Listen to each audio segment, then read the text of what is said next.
This broadcast of the Competizione Performance League Triple Crown Enduro Series is brought to you by Malwa Transport and Assure Action Transport Expert. For oversized cargo and trucking logistics specialists of Quebec, visit www.malwa-transport.ca.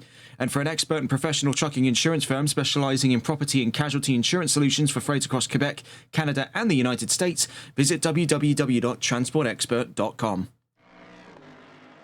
Good evening, race fans, and welcome to the season finale of the Competizione Performance League Triple Crown Enduro Series, right here in Mie Prefecture, Japan. Of course, I am Regan Clark. You join us here on the third and final round and the second race for TRTN in 2026 after the most recent runnings of round one of the HCCL Multi-Class Endurance Series. You join us right here in the heart of Japanese motorsports. As the sun sets on this championship, we come to the land of the rising sun here in Mie Prefecture in the Kansai region of Honshu, Japan, at the mainstay home of the Japanese Grand Prix, the Suzuka International Racing Course. The largest racing venue in Japan, Suzuka, was designed by John Hugenholtz at the request of Soichiro Honda and constructed in the early 1960s, opening in September of 1962. The first event to be called the Japanese Grand Prix was held in May of 1963 right here in Suzuka, but unlike the name would suggest, this Grand Prix was in fact a sports car race, which would run at Suzuka until 1965, wherein which another Japanese track, the newly opened Fuji Speedway, would steal away the event for 8 consecutive years. In 1976, Fuji became the first ever venue in Japan to host a Formula One race, the 1976 Japanese Grand Prix. Suzuka would not get its chances until 1987, but from that point on, Suzuka became the de facto home of the Japanese Grand Prix. It swapped hands with Fuji briefly after redevelopment efforts in the early 2000s, but by the end of the 2000s, with the global financial crisis in 2009, Suzuka reclaimed total control of the Japanese Grand Prix. Outside of Formula One, Suzuka holds races for more domestic series here in Japan, the Super GT Championship and Super Formula Championship among them. Internationally, the Intercontinental GT Challenge races here in Suzuka every year, and the FIM Endurance World Challenge also races right here in Suzuka. It is an incredibly demanding track in all 18 turns and 3.6 miles of FIA Grade 1. A bit of a crowd splitter when it comes to fan opinion and driver opinion alike.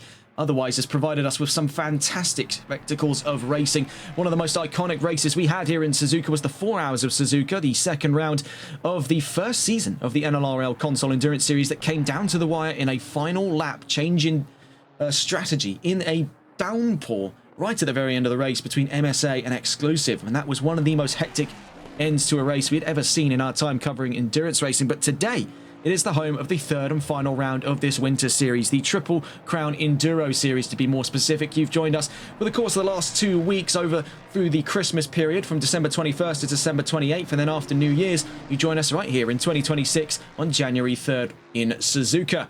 Getting a look at the session itinerary as we've been watching on for some time with Brooklyn Donkin in the number 17 car. Let's get on to the discussion of the session at hand. Looking over into the regulations for today, it's the same as always, 10 minutes of free practice, of which we're in the middle of at the moment. Coming up is 10 minutes of qualifying and 120 minutes of racing. One mandatory pit stop with open strategy. We saw that really stretch to the extreme last round in Monza, of which Melvin Milliston went on to take the win at.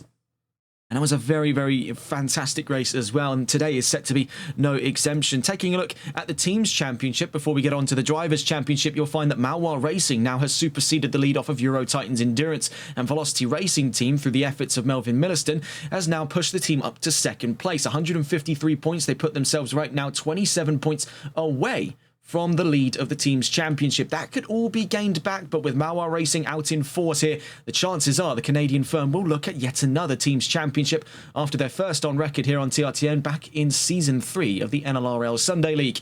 Euro Titans make third place then, with 5-star relegated to fourth, to the back of the top 5 and having overtaken Exclusive Esports Black Nitro Racing with 110 points. Exclusive in 6th with VR46 now up to 7th ahead of Fortune Racing. Team Raceline in 9th and a joint 10th to make 11 teams on the chart there between Nomad Motorsport and Garage 93. Well, taking a look then into the Drivers' Championship, and whilst we've been staying on board for some time with Brooklyn Donkin, let's go and catch on board with the driver now leading the championship. And despite yet to have taken a race win himself, David Tanguay leads the charge ahead of his teammate Christian Lebay by all of 2 points. It's a 2-horse race at the front, but it would be naive to not include the rest of that top 5 as equal parts to being the next in line to take the championship here. Zalan Such in 3rd with Vincent Simard 4th, Alan Alexander in 5th place with 68 points, and Brooklyn Donkin Duncan, his teammate at Euro Titans, is in a joint 6th alongside Dan Junior Poulin with 66 points apiece. In 8th place, we find Rafael Bayer of Black Nitro Racing with 58 points to his name, currently finding himself a fair distance from that joint 6th behind him. In front of him, I should say. Behind him is Luca Goenheimer, the round 1 race winner, but with only 1 appearance. He has 9th place and off by a single point ahead of last round's race winner, Melvin Milliston, who made his debut in Monza.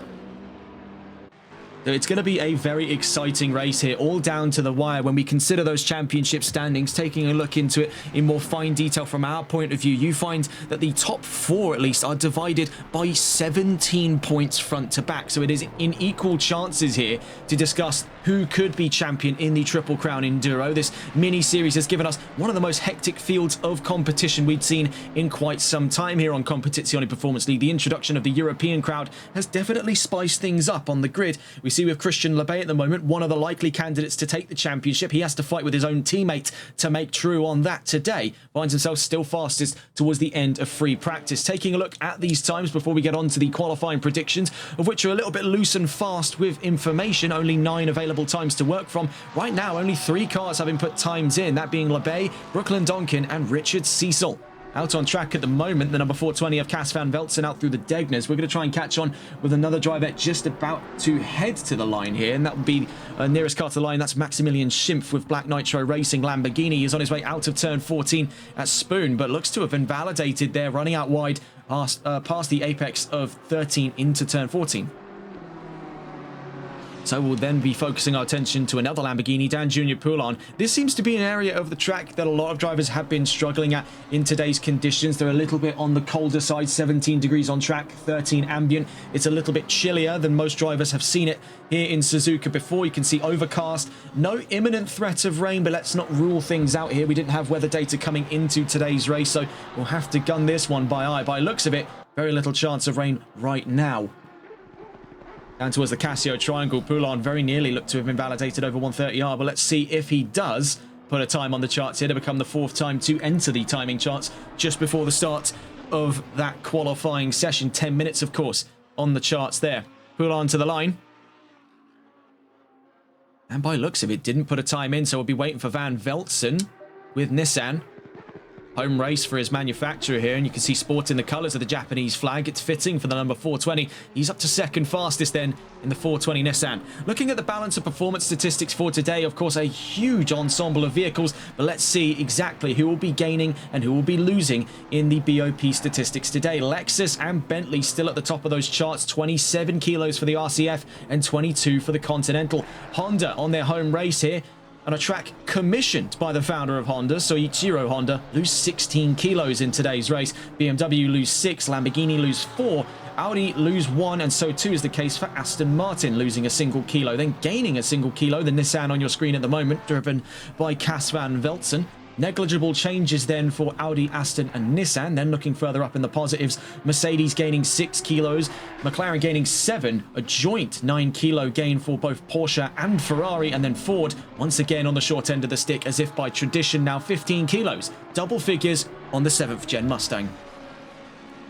Right at the very end then of free practice, we're on the advent of 10 minutes of qualifying, the final qualifying session of this series, and what a pleasant little surprise it has proven to be over the Christmas period. It has given us quite the ensemble cast of drivers here, recognised names and returning veterans of Competizione Performance League alike, and has given us this fantastic transatlantic melting pot that has been the Triple Crown Enduro. Van Veltzen still 2nd fastest. We'll catch on with him in a moment's time. But let's go on board with the car just up the road from him in through 130R. And we'll get that full tour of the track as well after we discuss those qualifying predictions. Dan Junior Poulin down towards the Casio Triangle in the 44. Bear in mind, this is Maloir's game to lose when it comes to that team's championship. They're out in a force here. Looking at the total number of drivers, they're currently looking in and around the range here of, I think, about 7 or so drivers in their total lineup competing out of today. Van Veltzen from behind there, from 2nd fastest, doesn't... Oh, yes, no, he does. It's very late to the timing line there, but puts in 2nd fastest. We also see from behind him, Alan Alexander, 3rd fastest with Euro Titans. Then across the line from behind, looked to be the number 99 there, Carl Martel. And the BMW coming from behind there looks to be Andrew Veldkamp in the 616 from 17th on the grid, 9th. And he ended that then down to 10th as Casey Miles from behind him there in the Team Raceline car puts in 9th fastest. Well, not far from the start then of qualifying. We'll be waiting to see what the going rates are for the number 15, Michael Picconi, which we've seen before with the Del Ave Maria team. On his way to the line, the number 15. That should signify then the start of that qualifying session. You can see the grid lined up there, 17 cars in all, 10 minutes against the clock, and already movement from the paddock. Van Veltzen looks to have gotten them all off of the line there. Fastest reaction timing and also beneficial grid placement there for the number 420. Was second up the road to the limiter line at the end of the pits there. Van Veltzen will lead that charge then. Onto the discussion of not balance of performance, sorry, of qualifying for today. Melvin Milliston predicted at pole 158.745 ahead of LeBay and Tanguay, your two championship contenders in second and third. Those two separated, and get this, by 0.003 of a second. So remarkably thin timings there between the two Canadian talents at Maloir Racing. The two Bentleys scrapping head-to-head, a 2 points difference heading into this final round of the championship. Zelan Such behind them with Audi with a 159.852. Then Karl Martel 5th, Dan Junior Poulin in 6th, Brooklyn Donkin in 7th, Mathieu Serranger in 8th place, and Christophe Dupois in 9th. Now, Serranger is a new driver on the grid as well, so curious to see how he gets on over the course of today's session. Heading in then through turn, looking at it here on our map, turn 11 at the hairpin. By looks of it, we'll be following on board with Cas Van Veltzen to be our de facto time to start the session off on board with the 420 Nissan at its home territory. Nissan no stranger to a good time here in Suzuka, of course, having competed in the Japanese Super GT series. The R35 did see prolific use in GT500 and GT300 for that matter. This should be no strange territory covered for that GTR. For Van Veltzen as well, we know him to be a capable driver in his own respect. Let's see what he can do at a track as demanding as Suzuka. It can make or break even the most astute of driving talent. So out through 130R, let's see what he can do.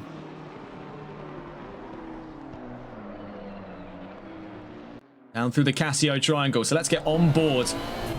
Which car better then to get on board here at the home of the Japanese Grand Prix than one of Japan's most iconic vehicles, the GTR? As we make our way down towards the timing line then, Cas Van Veltzen, the first driver to take to the track here in qualifying. Following on board with him down to what is known as the first turn. Ironically, a name that comprises both turn 1 and 2 here. This double apex, slightly cambered open hairpin right, brings us into the S-curves. Now, we've seen stability to be a major concern throughout this section, and it really will put one setup to the tests here. Up through turns 3, 4, 5, and 6. Turn 7 brings us into the Dunlop curve, into possibly the most feared section of the Suzuka International Racing course. Out through turn 7 we go, down towards the Degners. Turn 8 and 9. These are two frightful and sharp corners. Very easy to mess this section up. So qualifying for these drivers will be absolutely paramount to get these two corners nailed in. You could fumble either side of it. So long as Degner has been covered, you're already ahead by at least 50% to the rest of the field. That is such an easy area to mess up at. Out through turns 10 and 11 at the hairpin, heading down towards turn 12 on the run into Spoon. So far, so good for Van Veltzen. That GTR had a little bit of upset as he entered the S's, getting up over the curbs there, and a bit of over-rotation. So it is going to be possibly a time to jot down and then already work away from for Van Veltzen. We could definitely spy some improvements out of that GTR by the end of today, and more over there as we just very nearly invalidated by looks of it over Spoon Curve, making our way down what is effectively the national pits, as it were, for Suzuki. You can see the pit lane exit to our left-hand side. It'll be the driver's right-hand side out through 130R. Famous location and one of the most iconic moves in Formula 1. Alonso's overtake over Schumacher at the Japanese Grand Prix way back when. In through the Casio triangle, then turns 16, 17 and 18 down towards the line. Van Veltzen to become the benchmark time here in Japan for the final round of the Competizione Performance League Triple Crown Enduro Series. What time does he lay in then? As he crosses the line at 2 minutes, 162. So here comes Christian Lebay. What is the rebuttal from the 119? Fastest by just under half a second. Then across the line from behind him, looked to be Zelan Such, second fastest. Then Brooklyn Donkin. We keep missing the drivers there. That's mighty unfortunate. And number 17 across the line, 4th fastest. From behind him there was Andrew Veldkamp, but didn't put a time in. Who did put a time in, though, was Richard Cecil, racing in homegrown machinery, the Honda NSX.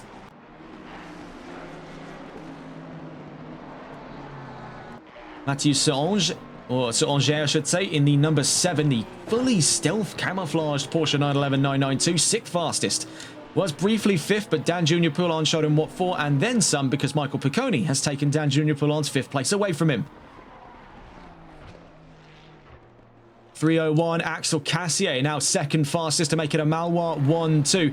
Now, the signs here are looking rather bleak for Such and Van Veltzen of Euro Titans Endurance to come and have a go. Christophe Dupois just crossed the line a moment ago to put a time on the chart. So too did Alan Alexander, 5th fastest now for Euro Titans. We're still waiting to see what the calling is for the number 30. David Tanguay, who leads this championship by 2 points, has to make this qualifying session count. If predictions are anything to go by, he has got to, by any means necessary, finish ahead of Lebay. Now, taking a look at some rough odds coming into this final round. For Tanguay to win, he has to finish ahead of Lebay at all costs. It does not matter how. For Lebay to win, he has to outscore Tanguay by 2 points to equalise and then 3 to overtake. So based off those qualifying predictions, Lebay would need to hold on to 2nd. That was in the predictions after Melvin Milliston was predicted at pole position. That remains to be seen at the moment, as you can very clearly see, or I suppose not see, is Milliston on this grid. It does leave that throne vacant for Lebay to inherit. So Tanguay has really got to dig deep here and try to deny Lebay any kind of position. If he can even get onto the first row alongside him, or even onto the 2nd row right behind the 119, he stands a chance here. And then for Lebay to win, of course, he has to outscore. So Tanguay would need to overtake. Lebay would need to hold position. The way that it looks at the moment, we'll see exactly how that pans out. Tanguay down to the line out of the Casio triangle. Still yet to put a time on the charts here with 3.5 minutes left to go. Across the line he goes then. Where does the number 30 land? It's 2nd fastest by half a second. So he's right where he wants to be right now. He stands to be able to attack his teammate down through to turn 1 and 2. The question therein remains, is there going to be much fighting to be expected amongst these two? Of course, both key drivers for the Malois racing team. And so far, it's an MRT 1, 2, and 3. And a Bentley 1, 2, and 3 at that, with Axel Cassier making 3rd at the moment. We'll see if he can make 2nd or 1st as he gets to the line here. Across the line he goes, sadly, to no improvement. 3 minutes left to go. Here comes the 315, by the way. Let's see if we can catch Alan Alexander right to the end of his lap. Can he make his way back to the top 5? Yes, he can. 4th place and ahead of Zalan Such and Cas van Veltzen. Across the line from behind him as well, we saw the Lexus of Christophe Dupois, the number 39, now 13th in the session. The number 78, Maximilian Schimpf, from 14th, goes 8th.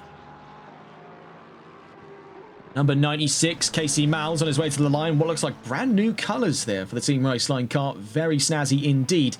He described it as almost a seafoam green. I'm catching notes of mint in there as well. Maybe that's just the way I see it. But very, very nice colour scheme indeed there for the 96. Still yet to put a time on the charts, though, as he got across the line there. But he'll be on to at least one more available flying lap. By the way, things are looking at the moment just by a couple of seconds if he's lucky here.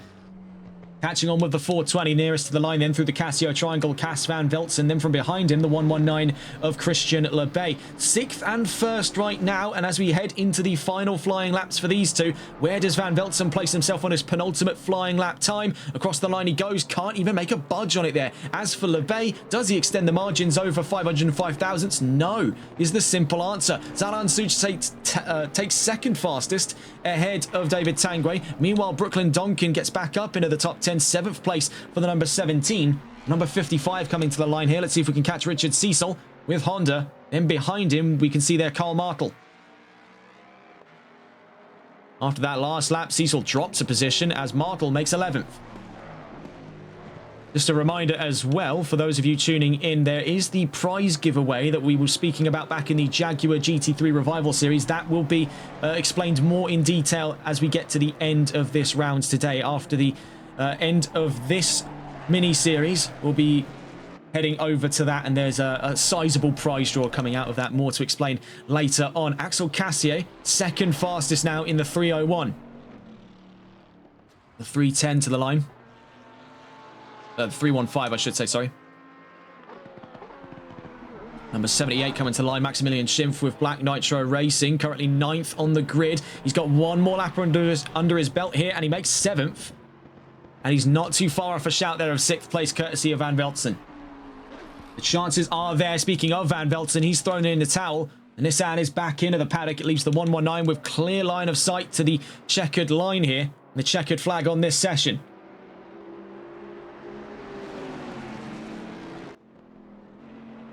Down towards 130 we go. The 119 still leading in this qualifying session. It's looking rather dreary for David Tanguay. He's leading by 2 points, but so far he'll be starting behind his championship rival. Heading down through the Casio Triangle. Can it be an improvement over a 159, 125? Are we to potentially see a 158 with big bumps there out through turn 18? There could be a hamper on that time, but let's see exactly where it all tallies up for the Bentley of Christian Lebay. To the line, and as we expected there, sadly, no improvement this time around, but as far as he's concerned, that looks to be pole position. We'll get around to exactly confirming that. Bear in mind the 301 is still out on track as we speak. Cecil and Martel on their way to the line here.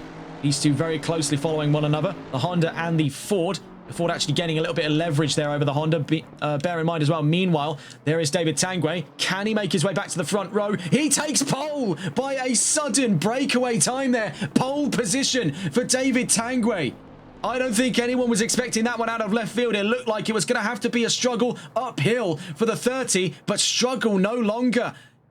David Tanguay onto a shock pole position. There is one still left to consider, and it's Axel Cassier. Is it pole for Cassier? No, is the simple answer, but it still comprises a Maloir 1, 2, and 3 in qualifying. But that real talk of the paddock is that sudden shift from 4th to 1st for the number 30. This could decide their championship endeavours. Bear in mind, the points tally so fine between Lebay and Tanguay, 2 points in all. Every position is going to count. This could be one of the most dire starts we see from the front row. It is all down to the wire.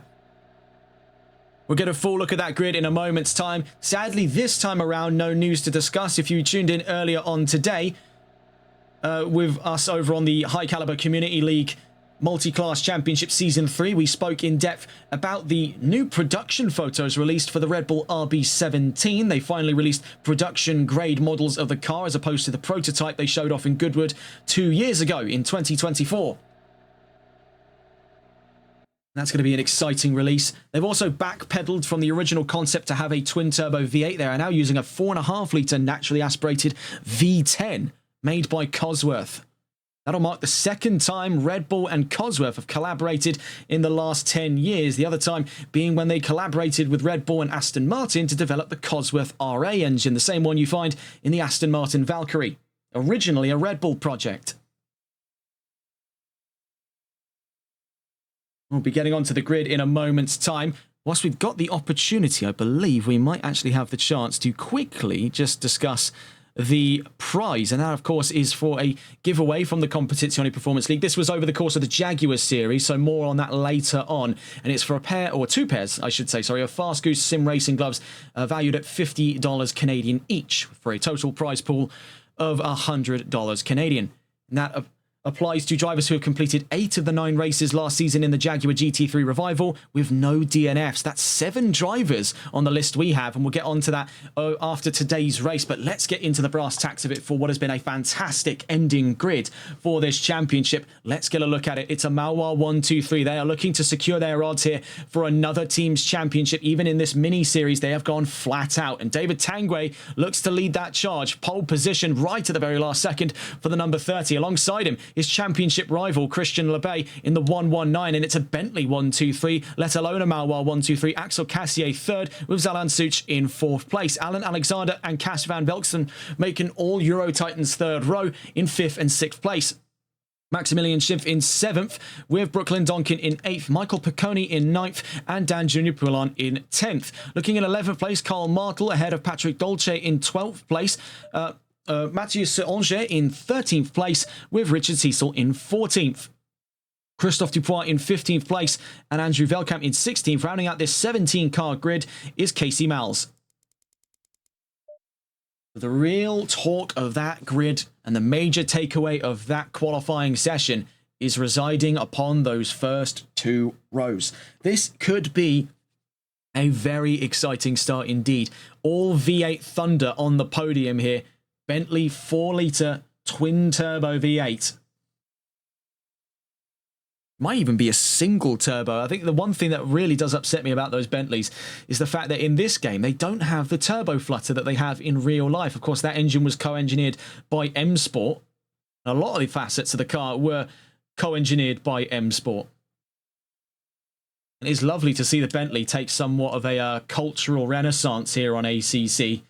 Originally outmoded on console due to the influx of cars from Ferrari, Ford and BMW and McLaren, the big 4 as it were, but Bentley has proven they are a capable brand in the right hands, and the Maloir Racing team are seemingly the console ambassadors for the resurgence of the 2018 Bentley Continental. I'd say in equal parts there as well is the exclusive esports team with their endeavours over on the console endurance series. We'll be picking back up on that with the 3 hours of Imola coming up at the end of this month. Not far from now, we're getting on to the 30-second warning, so we'll get on board with the man on pole position, David Tanguay, who took a landslide pole right at the last second. I don't think anyone saw that one coming. Proper swing and a home run for the 30. On board then with Tanguay.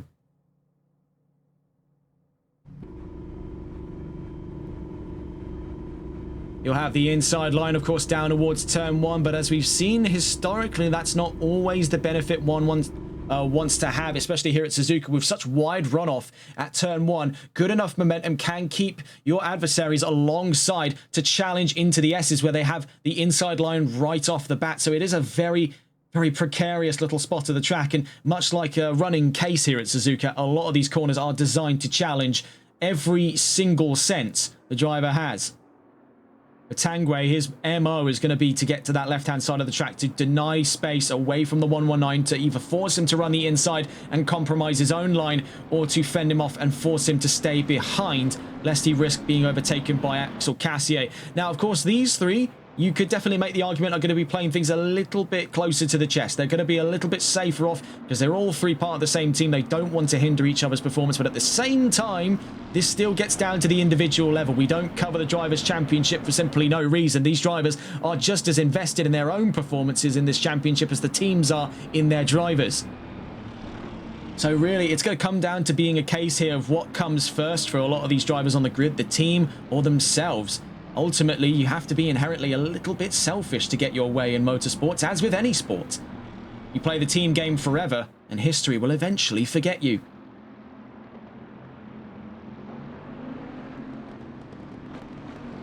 Out through turn 7, heading to the Degners. Now, this is going to be make or break. If it doesn't kill off several drivers at turn 1 and 2, believe you me, turn 8 and 9 will definitely clean up.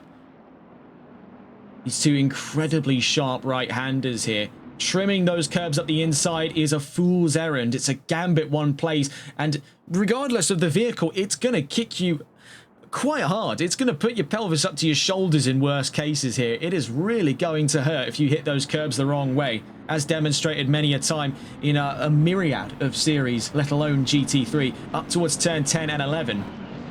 This could be a major overtaking spot, of course. Reeling away from the Degners, drivers will be trimming that momentum. If you can carry even an ounce more than your adversaries, you stand to reason to be able to try and lodge your way up the inside. It's risky, and we've seen it done before to mixed success, but that's not to state that it is impossible to do so. On the way up through turn 12 into turns 13 and 14, again, another make or break section of the track, maybe to less severe consequences than what we see down at Degner. The driver's very easy to run out wide. It's easy to pick up penalties in this area of the track because they'll just start stacking up. It's something that some drivers don't even consciously think too much about. Running out wide never really seems like the stewards would get too angry about it, but as it seems here on ACC, and as it's been proven through many an endurance race here at Suzuka, they can. Now through turn 14, on the run in towards turn 15, 130R. For Tanguay, this is going to be a very dicey section of the track. He'll not be with the benefit of slipstream to his aid, and this is a bit of a rare case for him, as it will be his 2 fellow Bentleys taking in droves of slipstream if they're still to be behind him and still relatively close on the run down towards 130R. Now this, while it not not likely to make a Alonso and Schumacher-esque move down through this section. I think we've rarely ever seen that one attempted successfully in GT3, just owing to the fact that they don't really make that much downforce compared to a Formula 1 car, but it can set you up for a run down to the Casio Triangle, and we have seen that many such times. Well, this is set to be an exciting end to what has been a delightful little winter series here in the Competizione Performance League Triple Crown Enduro Series. It all comes to a stop here in Suzuka. Only one can be crowned champion, and where it hangs in the balance between, I would say, upwards of 4, perhaps even 5 drivers to contend for, you see 2 of the closest to the title right up front here. 2 hours against the clock here in Suzuka. It all comes down to this. In the home of the Japanese Grand Prix, 17 cars in all down towards the line on what is going to be a tremendously long start, if I believe correctly. Without further ado then, right here in the land of the rising sun, the home of the Japanese Grand Prix at the Suzuka International Racing Course for round 3, the season finale of the Competizione Performance League Triple Crown Enduro Series. We are green and racing here in Suzuka. A great start right off the bat then for the Audi of Zalan Such. Already gets the jump there over Axel Cassier to put it side by side. Meanwhile, good area denial by the lead. Number 30 holds on to the line there. The 119 tucks back in behind. David Tanguay already plays effective friend game there in through turns 1 and 2. Meanwhile, Zalan Such looks to take 3rd place right off the bat, catching Axel Cassier off guard. A great start from the front row. Things are getting hairy though. You can see there a little bit of wobbling in the background. Both cars off there in the background. That was Brooklyn Donkin and Maximilian Schimpf. Get a look at this on the replays here. The number 30 continues to lead out through turn 7 with the 119 gaining ground. Let's see what happened out past. We were looking actually at the road just behind. There was a little bit of argy-bargy there, but off in the background, you see facing backwards towards the wall was Schimpf, and we also saw heading into the gravel was Donkin.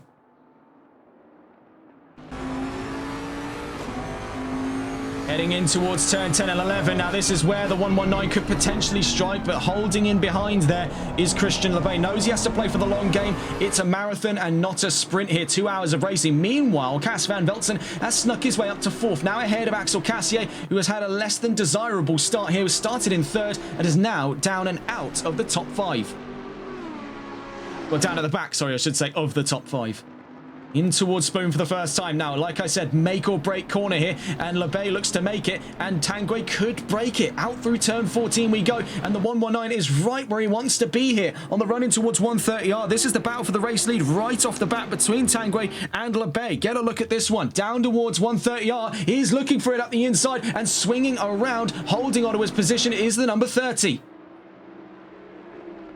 Down towards the Casio Triangle, the 2 Bentleys are breaking away at rapid speed here from Zalan Such and Cas van Velzen. Velocity and Euro Titans nipping at the heels of Malwar Racing from the 2nd row. Out through turn 18 on what was an incredible opening lap for these 2. They are still duking this one out. In the background, you can see Axel Cassier now putting the pressure on Van Velzen. Meanwhile, behind him is Alan Alexander with Porsche.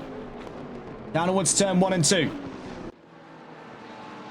Quickly cutting away from these 2 just to see what's going on further down the line. We see Axel Cassier at the back of the top 5. A little bit of a run out there through turn 2 into turn 3. Bear in mind, Alexander on his tail. Picconi right behind Alexander. Markle behind Picconi.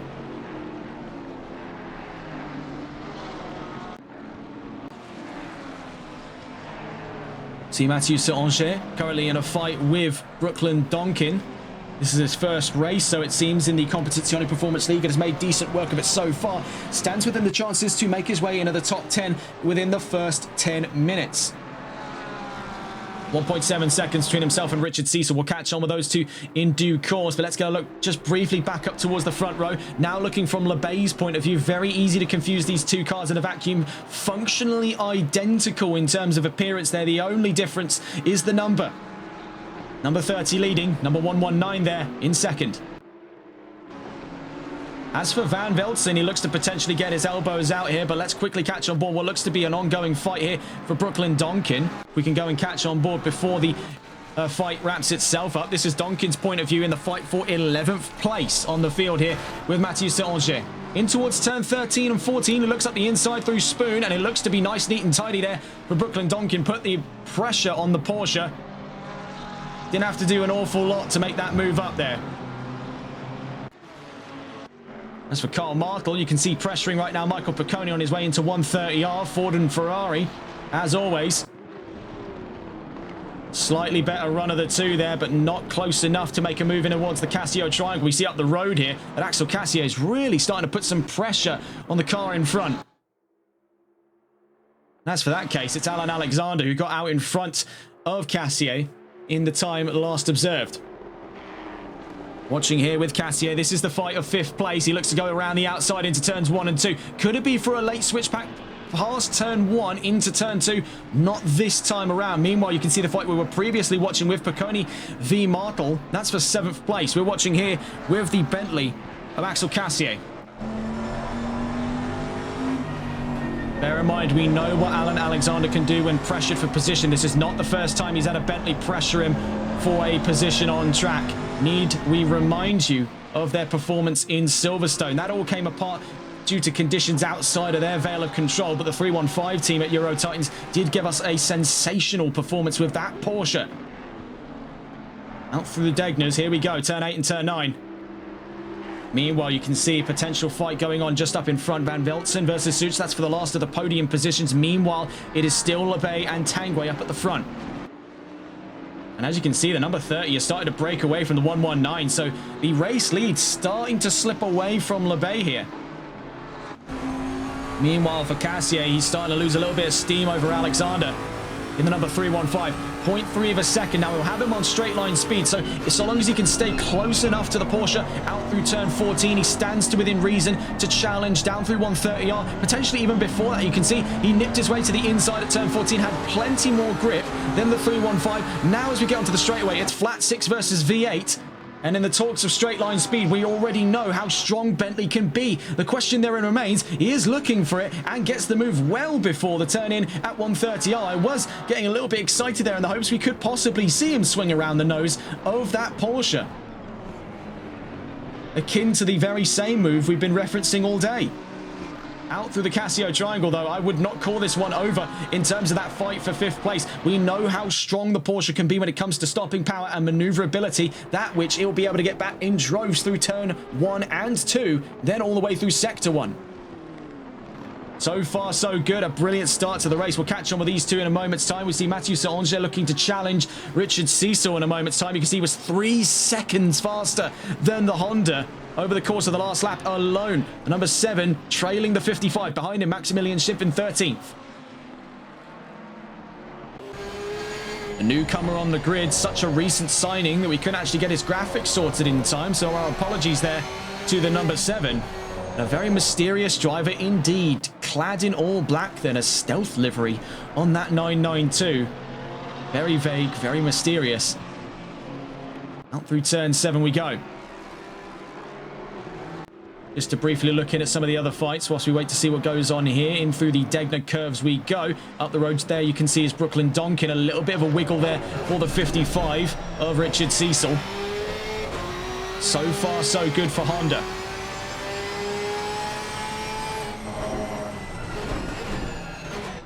Saint-Onge playing his cards right here. He's not trying to do anything too crazy right off the bat. There is still much to be gained of this race today. We're only 8 minutes in, 7.5 if we want to get pedantic about it. Speaking of Porsches, here we have the 315. Dropping even more time away from Cassier. So we're going to focus now on another fight going on. And that's going to be up towards the front of the pack again. Getting on board here is Alan Such versus Cas van Veltzen. These two have given us quite the set of theatrics over the course of the season. Now to see them go head-to-head in a world of their own down towards the Casio triangle, it is a real treat for the eyes and ears. V10, V6. We watch here with Alan Such. Defending position. The last of those podium positions, no less, as well. He had a very, very strong start to this race. Took 3rd place right off the bat, off of Casio, I should say. And is continuing to hold the line there off of Cas van Veltzen. Meanwhile, you can see Cassier down to 5th place, but he's back up the road from Alan Alexander. He regained that position off of the 315, was momentarily down in 6th place, just outside of the top 5.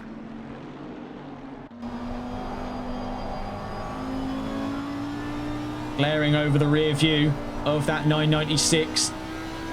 But he can't seem to shake the Nissan loose here out through turn 7. The Audi has got ample company here after the opening 9 minutes. Out through the Degners.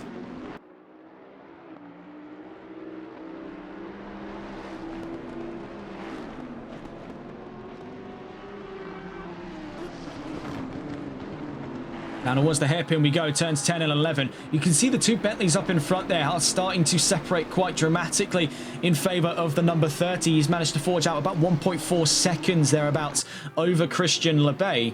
That does put Tanguay in very good stead here with the narrow points lead that he has. Bear in mind, neither of those two have won this season. The race wins, if we take a look back through it, over the course of the season so far, have gone to Luca Goenheimer and Melvin Milliston in Imola and Monza. So while neither of those two Maloir Bentleys have saw race wins, they have got consistent enough positions in terms of points to be leading the championship by quite the margin here. Bear in mind, Alan Such himself is not too far off of that chance, finding himself currently third in the championship and off of the lead by about, looking at it here, 11 points. We saw briefly out wide was Van Veltsen, but manages to rejoin behind the 996, losing a bit of steam though in through the Casio triangle.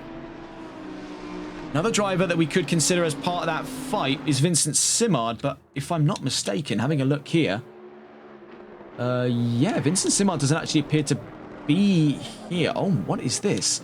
First and second with those fastest times. Am I to believe they have exactly the same time? This might be a very rare first here. So that fastest time was a 1:59.972. Sorry, we're just investigating this because I am very curious to see. 1:59.972. Well, that is genuinely quite a confusing one. That is I think the first time we've ever seen that. I don't think we've ever had that before, where two drivers have held on to exactly the same time and that be the fastest lap of this race. So it's a double purple. I'm really not quite sure how to react to all of that. That is very bizarre. Whether or not that's... I'm sorry, I'm just going to have to double check this again. We can see in the foreground there is the fight for third. So 9.72. And then look at the times for Lebay. 9.72. Yeah, your eyes and mine, for that matter, do not deceive. It is a joint fastest lap on the front row. It's an all-purple front row. I think that's the first time ever in my time commentating on this game I've seen a joint fastest lap, let alone on the front row. We're back on board with Alan Such in the number 996, still fighting for third and defending it away from Cas van Veltsen. Now, it would be naive to not consider Axel Cassier as part of this fight as well, as he's starting to slowly reel those times back in over these two here. If they continue to trip over one another, especially in the case of Van Veltsen, who we saw get a little bit upset there for balance in the last couple of laps in that Nissan, namely out through 130R, and that looks to be very nearly the same case there for Such in the 996. That could very well be to Cassier's gain. You can see running very late onto the brakes there is not going to be grand in terms of progress for the 420. Meanwhile, Maximilian Schimpf is into the pit lane in the number 78. We saw him off the track earlier on in the first lap of the race down through the S's.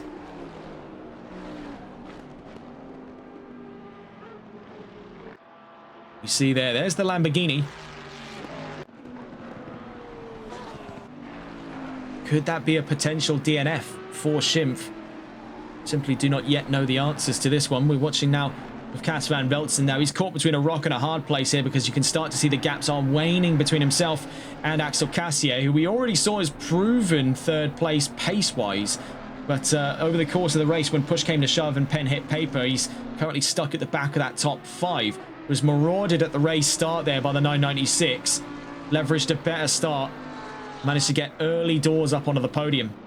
Well, we see a big slide out though there for Alan Such. Watching from the point of view of Cas van Veltsen with Nissan.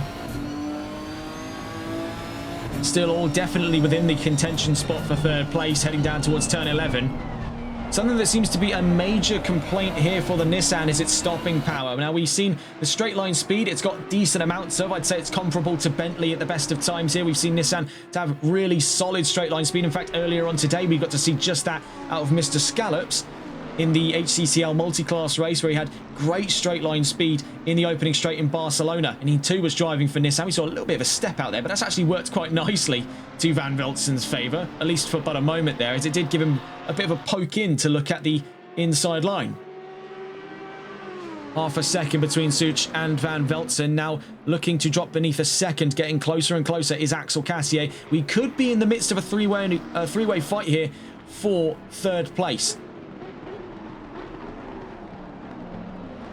And then, much similar is the case as it's been so far in this two-man fight. If they trip over each other, it invites in Cassier. If all three of them trip over, it invites in Alexander. So there's a lot of upward momentum to be considered in this fight for third. A lot of these drivers very close to one another pace-wise and very close to each other in terms of driving tenacity. We see when push comes to shove, they will get their elbows out. Such has been the case for both Such and Van Veltzen this season alone.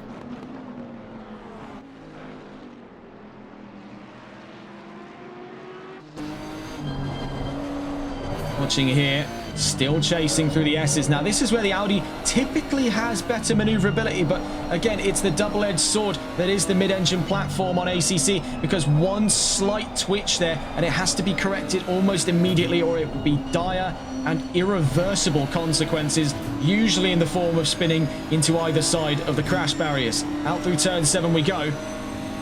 And it has always been the age-old gambit in GT3 between mid-engine and front-engine. You're trading maneuverability for stability. And evidently, Suzuka is one such track that really doesn't seem to favour either side here.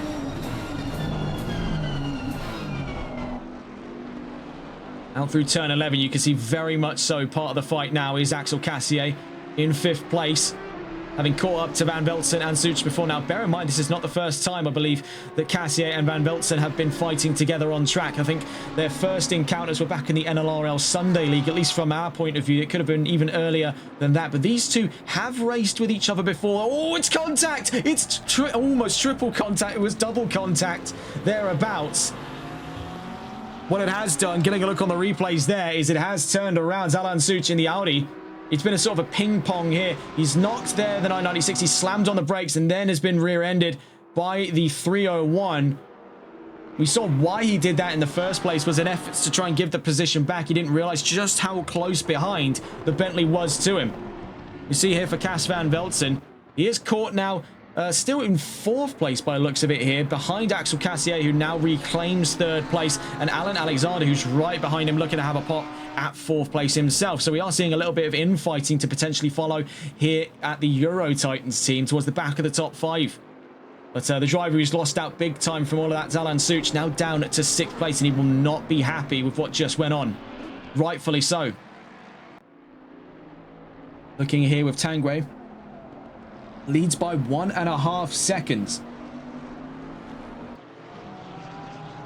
Out through turn 7 we go.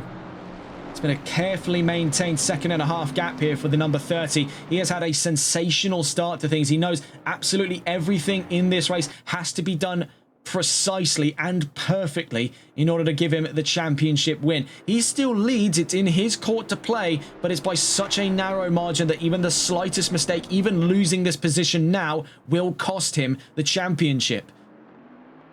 So as far as things have gone for the last 3 weeks, this is the most carefully curated 2.5 in the history of this series.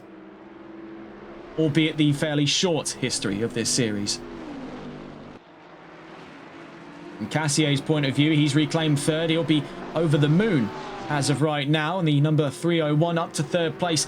Cas Van Veltzen about 0.8 of a second behind him. Alan Alexander looking to potentially enter the fight as well. And a scorned Alan Such in 6th place will be looking for revenge in the next hour and 42 minutes. Now, bear in mind, we saw experimentation by the Maloir team for that double stint strategy, for that 2-stop in what is otherwise just a regulated 1-stop race. And it did prove a mixed bag for success. Pace-wise, they maintained higher performance standards than the leading drivers, but that is seldom relevant when it comes to the actual finishing positions. Ultimately, it ended up costing them under strategy, as Melvin Milliston on a traditional 1-stop went on to win in Monza.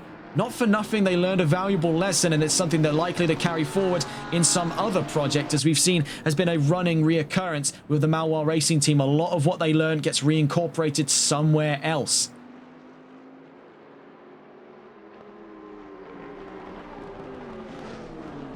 I mean, for example, potentially one such reasoning is to why they use the Bentley over more traditional options, more consistent options, some could make the argument, is because of the time they've had with it over in the NLRL Console Endurance Series, you could definitely say that that maybe played an influence there. They wanted a car that was a little bit more malleable than the more rigid patterns you see from the likes of, say, BMW or Ford for that matter. They wanted a car that was a little bit looser around the edges. I think it's been a case a lot of these drivers do prefer older machinery, as we saw just how many were able to show out from the Malwar Racing team to the Competizione Performance League Jaguar GT3 Revival. You weren't expecting, on paper at least, with a lot of people to show out, but it was a stacked grid almost every week. So it's been a case where these drivers like an older car. They like the car to fight them a little bit because they feel a little more involved, perhaps. And that's what's driven a lot of people over to the Bentley. It's this sort of hidden niche for drivers who want a sharp front end, a bit of a loose follow on the rear end, and they get all of the benefits of the stability front engine brings to the table with just a little added spice to it. Moreover, under BOP in the modern wave, Bentley gets it good every single time they hit the tarmac. It's double figures on weight reduction. It's Ford without any of the penalties, effectively.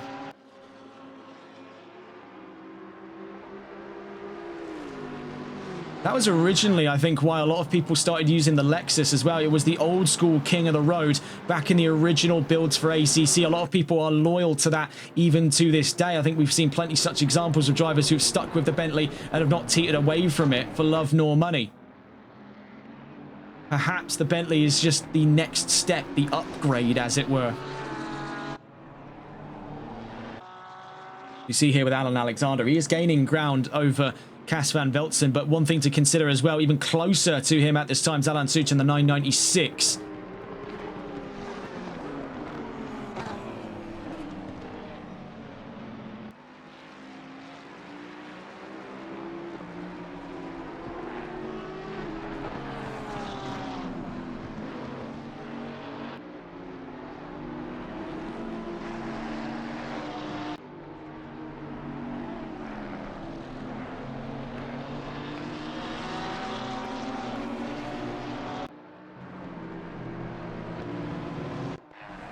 Taking a look around the field here, we see Brooklyn Donkin inside the top 10, but a little far out from the rest of the field here. Carl Martel, 2.4 mile, not 2.4 miles, 2.4 seconds up the road. You'd hope it wouldn't be 2.4 miles on a track that's, what, 3.6? That would be quite bad.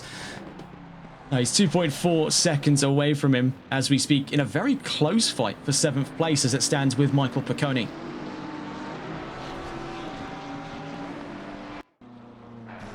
We have a closer fight at hand as well. 0.5 of a second, Velkamp v Dupois towards the back of the field. And we also have Casey Malles involved in that fight as well. This is all for 14th place on the field. You watch it from Dupois' point of view with Lexus.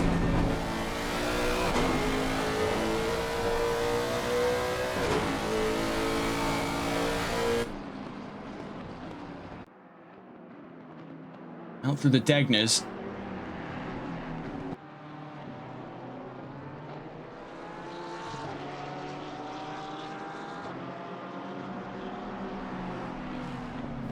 See them down towards turn 11. We'll catch on with these three in a little while. We see running out very wide there, Andrew Velkamp. That's going to give potentially the position over to Christophe Dupois. He'll still hold the inside on the run into turn 12, but he's going to have scrubbed quite a decent bit of the momentum on the run in towards turn 13. Running out wide, it's contact between himself and Casey Malles. A huge hit there through turn 12.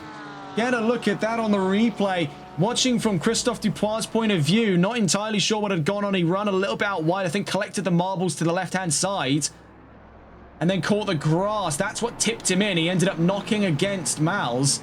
Very nearly hit the camera operator. That would have been a rather nasty one for him. Number 39, though, minimal damages on that tank of a Lexus, but he is now 16th. Rather quiet performance today by Patrick Dolce. In the number 87, he finds himself 11th place, not far off a chance of a top 10 himself.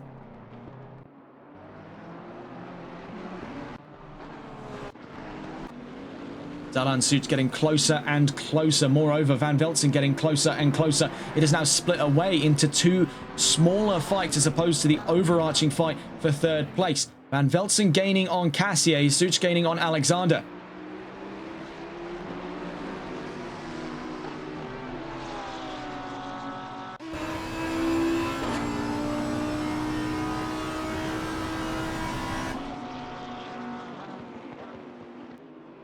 Bear in mind, no less than 30 minutes into this race, and there's been plenty to talk about right off the bat here. Out through turn 14 we go then, up towards 130R.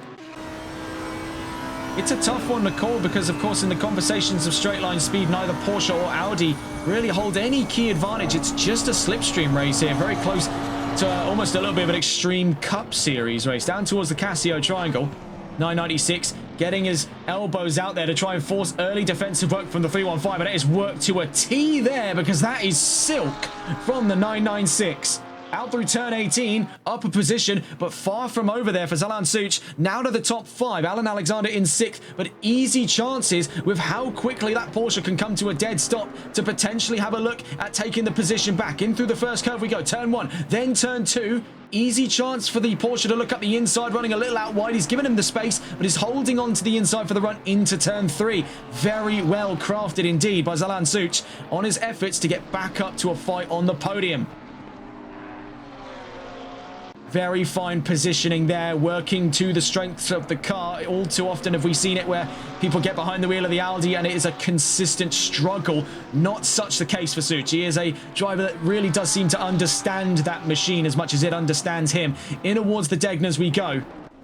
Meanwhile, up the road, it is getting claustrophobically close. In fact, we just saw there, Cassier ran out wide, and that gave Van Veltsen the position. You can see the plume of dust kicked up over the nose of the 996. The 315 right behind him there, almost eclipsed by that Audi. In towards turn 11, side by side on the exit between those two up in front, Van Veltsen and Cassier, but it's Van Veltsen to third. Alexander has the chance here, but it is going to take quite some dig deep performance to see him up a position. Let's get on board with Alan Alexander in his pursuit to the top 5. Running way out wide, though. Things have got a bit pear-shaped for him through turn 13. As he rejoins at turn 14, he's lost a bit of steam over the Audi. Not looking grand for him there on the exit of turn 14. Nonetheless, he's still within a second. He's in the slipstream, so he can slowly start to build that back up, but he's got to be consistent if he means to put himself side by side with Such again. He knows this is a driver that understands exactly where to position himself. You're up against what looks to definitely be a rather experienced driver in his own respect. Zalan Such knew precisely what the assignment was heading down through Casio. If you could get a move in on Casio Triangle, that is a dangerous thing to bring forth into a race. Very dangerous, because it takes some serious skill to pull off. So fair play to the 996. Having lost a bit of time there over the last lap, Alan Alexander continues to drop down through 6th. Looking here, we've got a close fight. Michael Piccone being intercepted by a twin set of Ford Mustangs, Carl Martel and Brooklyn Donkin.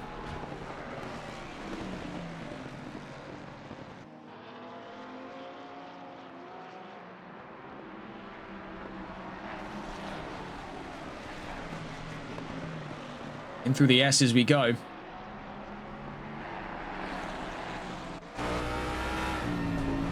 It's the classic Ford and Ferrari gambit we've seen so many times here on ACC.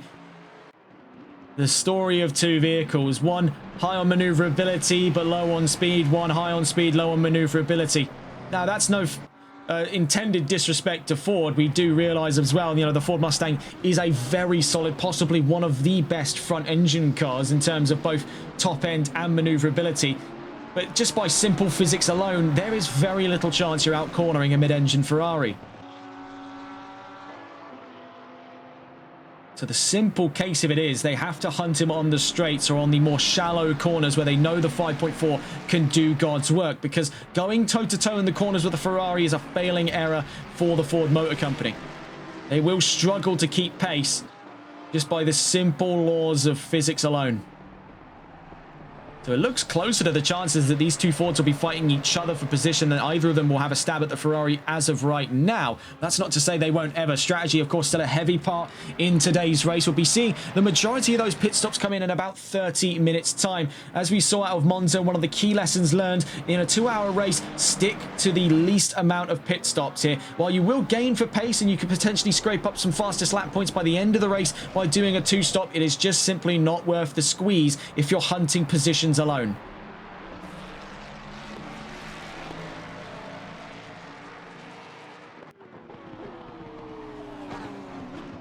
We'll catch on with those three in a moment's time. We'll take a look around the field once again. We see Casey Miles very close to Andrew Velkamp, now separate from Christophe Dupois after that incident earlier on, where Dupois took a touch of the grass there, collided with the 96. We can see the scarring of that damage there, very minimal for both parties, as it were. And through turn 14 goes Miles. Watching here, a very close fight to potentially kick off. Mathieu Sanger against Richard Cecil.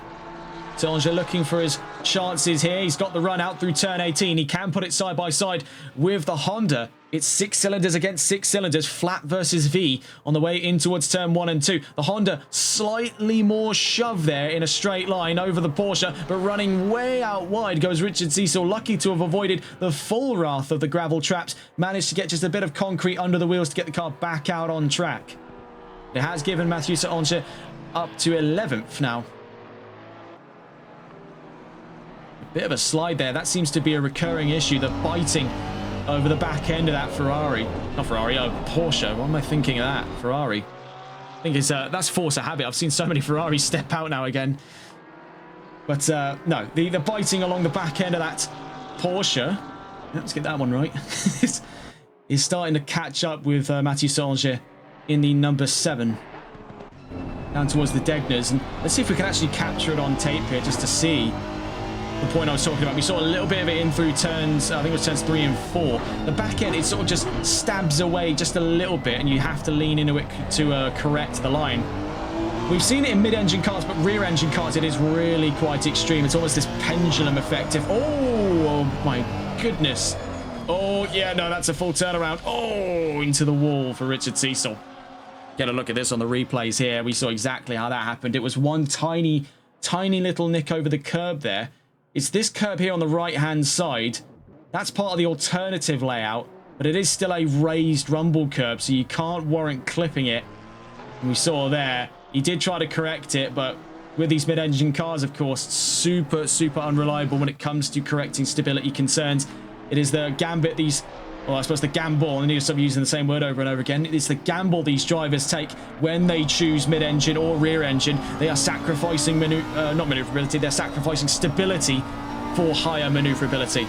Number 15 just came in. We did just see an incident down in the S's in the meantime.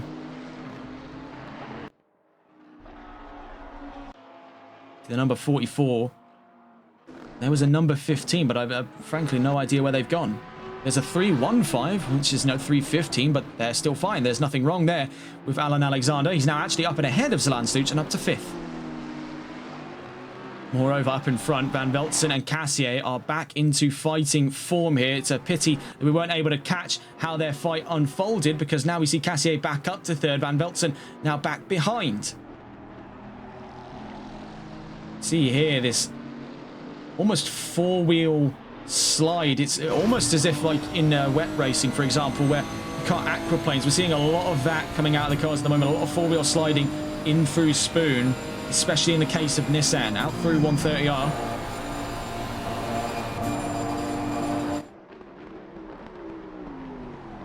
Out back there you can see coming up on this fight, the 315 and the 996.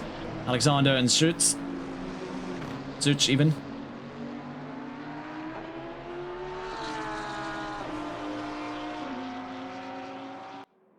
So, just past the 30-minute mark here in the opening quarter of this race, I am still astonished to see that statistic at the front of the charts, but getting a look through the field at the moment, David Tangray leads by 1.1 seconds on a joint fastest lap with Christian Lebay. These two far and away ahead of the rest of the field here. Domination by the Malwar Racing Team and domination by Bentley as well. They lead in a 1-2-3 formation at the moment. Axel Cassier having fought his way back up to 3rd place, dropped down to as low as 6th place at one point in the opening 30 minutes. He's now up and ahead of Cass Van Veltzen. Right behind him there, Alan Alexander rounds out the back of that top 5. Right behind him as well is Alan Such in the number 996, 6th place at the moment for the Velocity Racing Team Audi.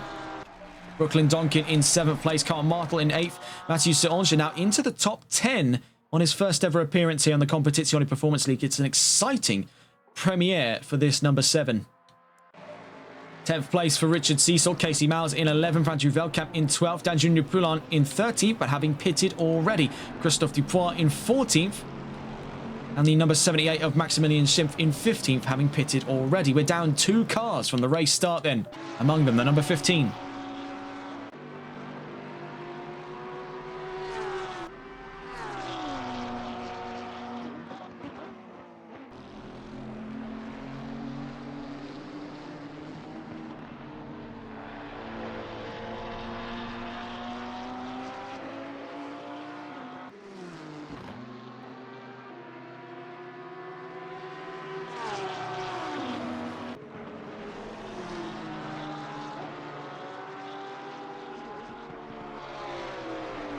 Still staying on board here with these two in their fight for 5th place. They go following through to 130R into the Casio triangle here for the 315 and the 996.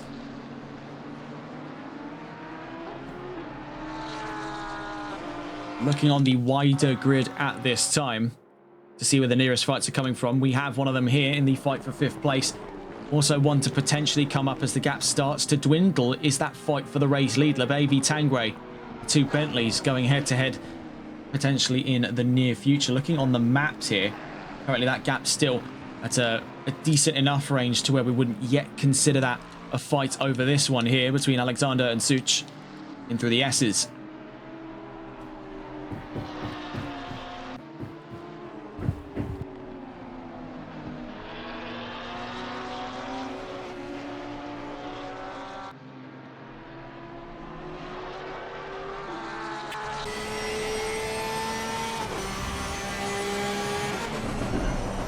In through the Degnas we go, and again this is such a tightrope walk for these two.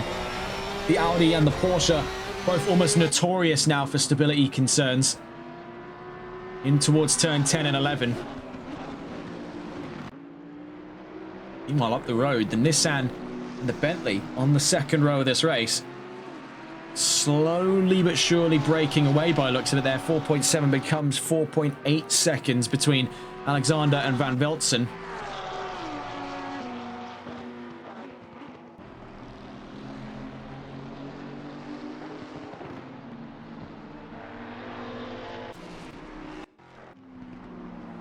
You do see here actually is a fight going on between Andrew Veldkamp and Casey Malles. This is in the fight for 11th place. Let's see if we can stay on board here with Veldkamp.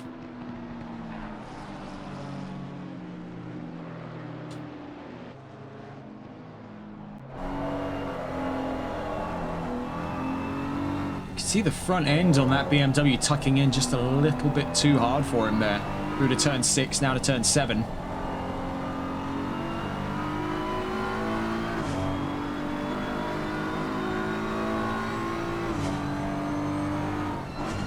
Towards the Degna curves, turn 8, running a little out wide there. Casey Malles in towards turn 9 he goes, still holds on a position there for 11th place on the field.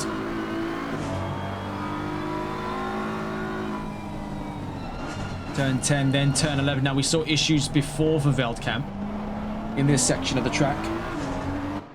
Curiosity then does strike us in this moment as to whether or not we'll see that again. Up through to turn 12 we go.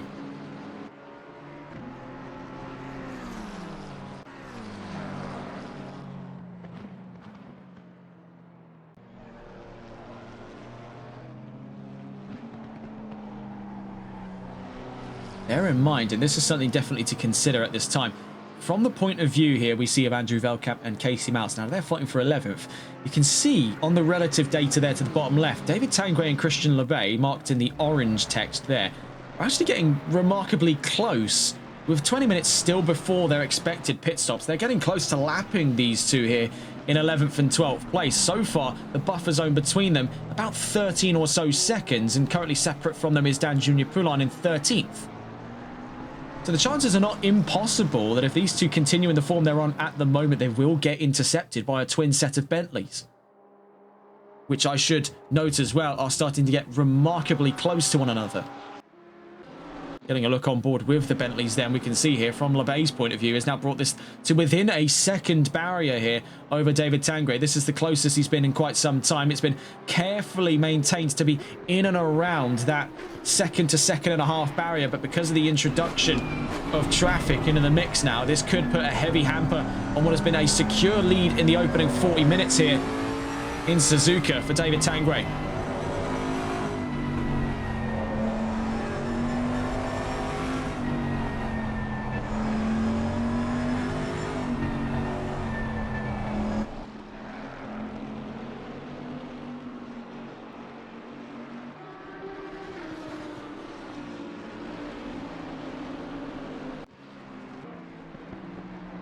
Axel Cassier's point of view, he's not got things so swimmingly as the front row has. As right now on that second row, he is still actively trying to shake loose the 420 of Cas van Veltzen. And much like the front row is already starting to encounter, he too is running into lapped traffic. Christophe Dupois nearly finds his way into wedging his way into that fight there. Fortunately, keeps to the right-hand side of the track, allows easy transit for these two in towards the Degner curves, turn 8 and 9.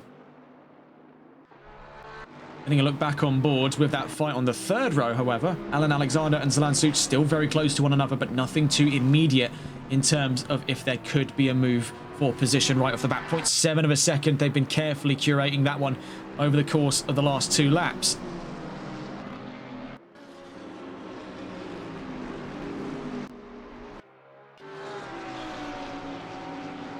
In terms of their half a second on their way through turn 12.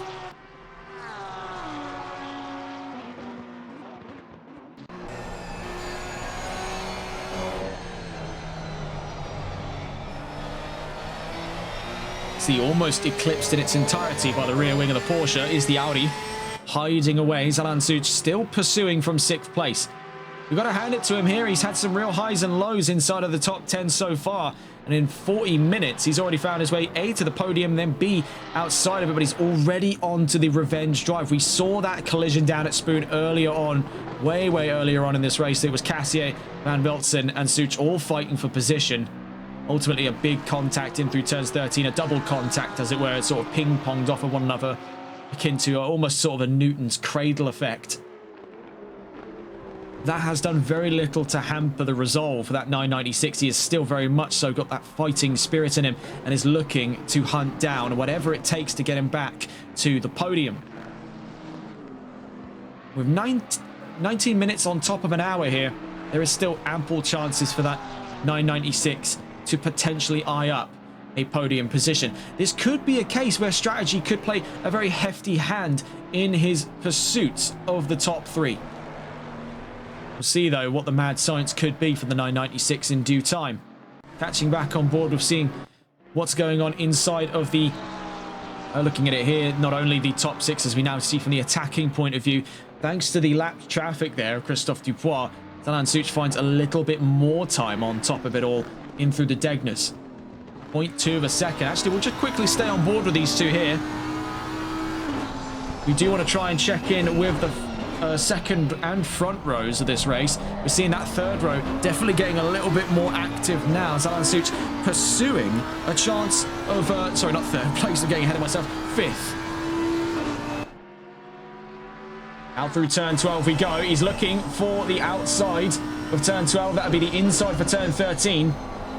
He is looking for it. There is the gap on the inside there, but it can get very risky. Of course, the drivers do like to hook themselves back into that area. We saw a little moment of oversteer there for the Porsche. That's not going to be doing him many favours in terms of momentum conservation, of which he needs to keep position over the Audi. He is looking for it along the right-hand side. Dare I say it, are we going to see the move that we've all been waiting to see? Yes, we can, because out through 130R. Oh, no. It has all gone horribly wrong. I got a little too ahead of myself there. Zalan Such, he went for it, and you've got to respect that he went for it. But sadly, we are not in Formula 1, my son. We are not in Formula 1. Zalan Such drops down to 6th. Oh, I was so happy. I was so happy for a moment there. The moment we get that move, I'm going to be over the moon. Truly. Mal's still pursuing here. Likes of Andrew Veldkamp, but now you can see Tanguay out alongside. Dan Junior Poulon also with them at this time, but it is forcing a bit of a wedge here in the leading fight. See up front there, up the inside over Veldkamp. That gives Mal's easy leeway for a position here to get side by side. Bear in mind, Lebay is caught in a very unhappy spot here. Heading down towards turn 11. Very late on the brakes. There goes Veldkamp to try and retake position right off the bat. He forces Mal's all the way outside. Dan Junior Poulon could have 2 for the price of 1 here. In through to turn 12 we go. Number 44 gets it done. Through goes Dan Junior Poulon to 11th place. These two will be beside themselves there. Veldkamp potentially playing a bit of the team game here, letting his teammate roll on through with much less resistance than he has given so far to the 96 of Casey Mal's. Very curious stuff indeed. After their incident at 130R, Zalan Such, and you've got to praise him for attempting it. It was definitely quite a ballsy move, but he is now 3.9 seconds down range of a chance for the fight of 5th place. As for the second row, much different story here. They're still close to one another. Cas van Velzen patiently waiting, chipping away here, playing for the long game over the 301 of Axel Cassier.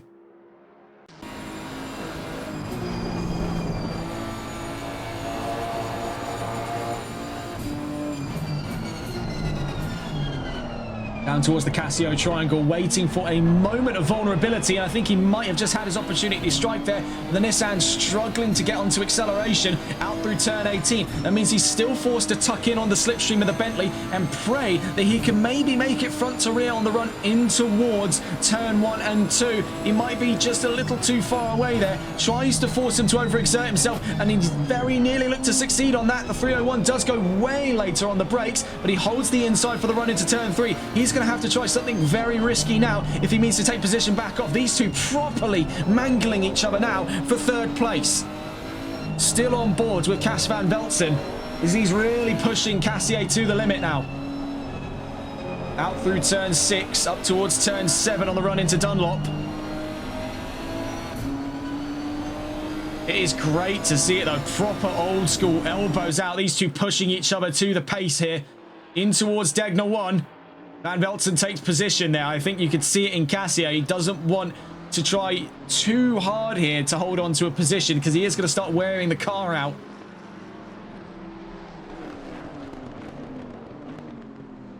That pushes Van Velzen up to 3rd place. Properly giving each other grief there. Hard but fair. Minimal contact, if any at all. You've got to respect to see that. It is quite something indeed. Two drivers that understand each other rather well here, that have played these games before, as it were, going head to head. You love to see it. Up into 3rd then goes Van Velzen.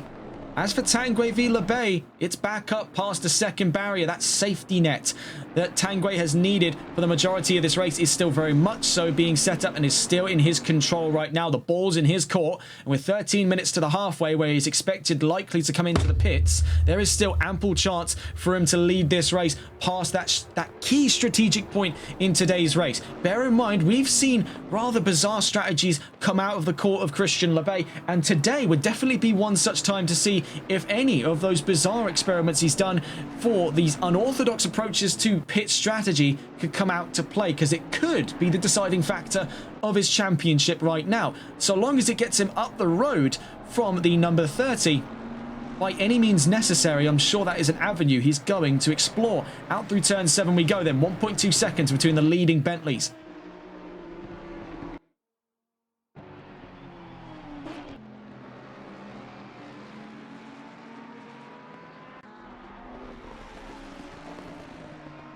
As for the rest of the field, now we're looking around to try and eye up some of the nearby fights on this grid. But suffice to say, I mean, we're starting to run out of options here as the drivers have started to settle into a rhythm, as it were. One of the closest pairings of cars we see at the moment is going on between that front row, and that's for David Tanguay and Christian Labay. You can make the argument of Cassier and Van Velzen, but as we saw out through turn 7, that looked almost like forfeiting. But we all know there is going to be strategic elements to this that perhaps we're not seeing up front, but the drivers are more than definitely considering. This is more a game of chess than it is a game of checkers in the most figurative of senses. Out through turn 12, he's going to be playing for strategy. He's giving Van Velzen that clean air. He doesn't want to overexert the car. He's just got to get the car close enough to Van Velzen to strike on strategy. And I think that is what the Bentleys are gunning for today. See the number 30 and the number 119 coming through the Casio triangle.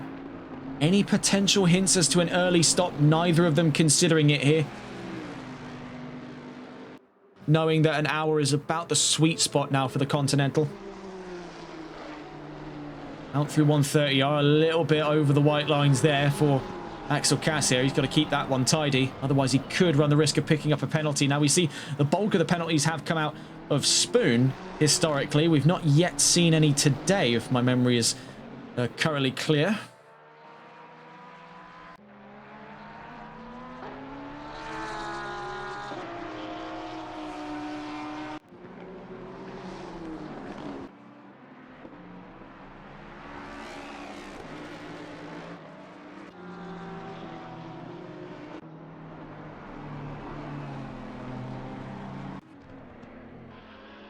Something to note here from Zlan Sucha's point of view. He is starting to gain considerable ground back onto Alan Alexander. Now, that last couple of intervals we were checking was keeping it estimated in the range of the high 2 seconds, about 2.8, 2.9 seconds at sometimes. But now we're seeing rather distinctly there, 1.8, 1.9, 2, 2.1. So low twos, high ones. He is starting to claw in ground. Now, with 10.5 minutes to the expected pit window, it is... I'm not entirely sure. If I were a gambling man, I would possibly put some money down on whether or not he could catch in the next 10 minutes. We definitely know, having watched for the last couple of weeks the performance of Zlan Sucha, that he's definitely got the pace to make that possible. The case is, do the conditions align right now? We're on a less than ideal conditions for the track. Grip levels are still recorded at optimum, but the track temperature is considerably colder than it has been in the last 2 weeks of competition here. We've been much more blessed or spoiled almost with the warmer, if not hotter, Italian tracks. Stickier tarmac, more grip levels. We're seeing, especially with a track like this with already awkwardly shaped corners that are designed to challenge the machine and the driver alike, we're seeing a lot more understeer creep in. That means excessive wear on the tyres as well. It also means that no one is getting the most amount of performance out of their cars in a pinch. Now 1.4 seconds, so the Audi has got it in him. Out through 130R. It also could be suggested that maybe as we wind down towards the end of this opening stint, a degree of almost hesitance from the 315. Of course, what we do understand about Porsche, when the going gets tough, Porsche's tyres, they do not last particularly long. Of course, with all of that weight pressing down the rear axle, it means excessively high temperatures for those tyres on more aggressive setups. And as we've seen for Alan Alexander, that has been an issue in the past, one that he's been able to resolve on a few occasions. The question then remains, with so few visits we see on most calendars to Suzuka, is it a case where he has factored in for this one? It is much like Barcelona was earlier on today, a track not many people find themselves actively preparing for. A case where a lot of drivers who have been around the block can simply drop in and put in decent times. This isn't the case where you have a track that is quite often visited, you know, your Spas, your Nürburgrings, your Silverstones, your Brands Hatches, I mean, all of your Italian tracks really, your Imola, your Monza, your Misano, your Zolder for that matter as well. Watkins, definitely a common one as well. Suzuka is just a track that's sort of in this grey zone. It's either loved or hated. There's not many neutral opinions surrounding this track. It's actually a lot like another track that's a fan favourite and a team favourite as well for us here on TRTN. That's Bathurst, the Mount Panorama circuit. It is really a case where I've never spoken to a driver who outright... who doesn't, I should say, outright love or outright hate the circuit. I've never seen a driver that has had an ambiguous opinion on the matter. Still watching here with Zlan Sucha, but he's starting to plateau just a little bit here. The time starting to crawl in. Now he's hoping for a mistake. You can see it out of that 315, and he's been taking it much easier in that third sector, whereas the Audi, you can see, especially with that rather ambitious take of the Casio triangle, is pushing the envelope out. He is trying to extract absolutely everything out of fleeting performance on those tyres.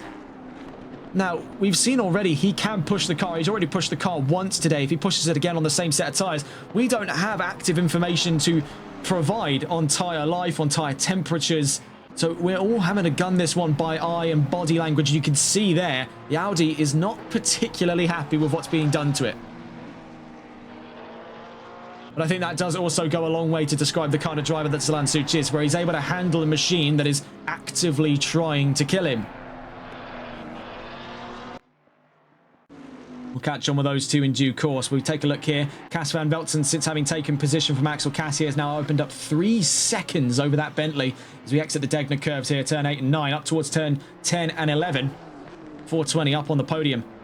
Meanwhile, it's still the story of 2 up front, and a carefully maintained barrier could possibly collapse here. A little bit of trouble in that middle sector has now brought it to within 0.8 of a second between Labey and Tanguay. But as we are cruising onto the avenue here of the midway mark of the race, those expected pit stops in the next 3 laps, Are the chances really there for LeBay to push on track, or is it going to be a case where strategy is his element of surprise? He's looking to potentially try something the 30 won't.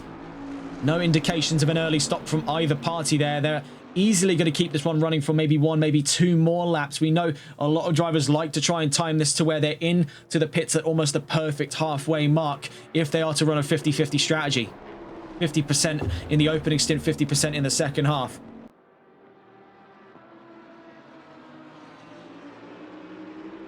And you think, well, explaining it that way makes an awful lot of sense. You'd think everyone would be doing that. We've seen drivers go longer on the first stint, shorter on the second. It's an effort to try and sort of clear a path open for themselves. If they are not too far away from the leading pair goes in. It's their effort of trying to build that gap because they're trying to exploit the time it takes for them to get to their pit box and then get out of their pit box, not the actual length of the pit stop itself.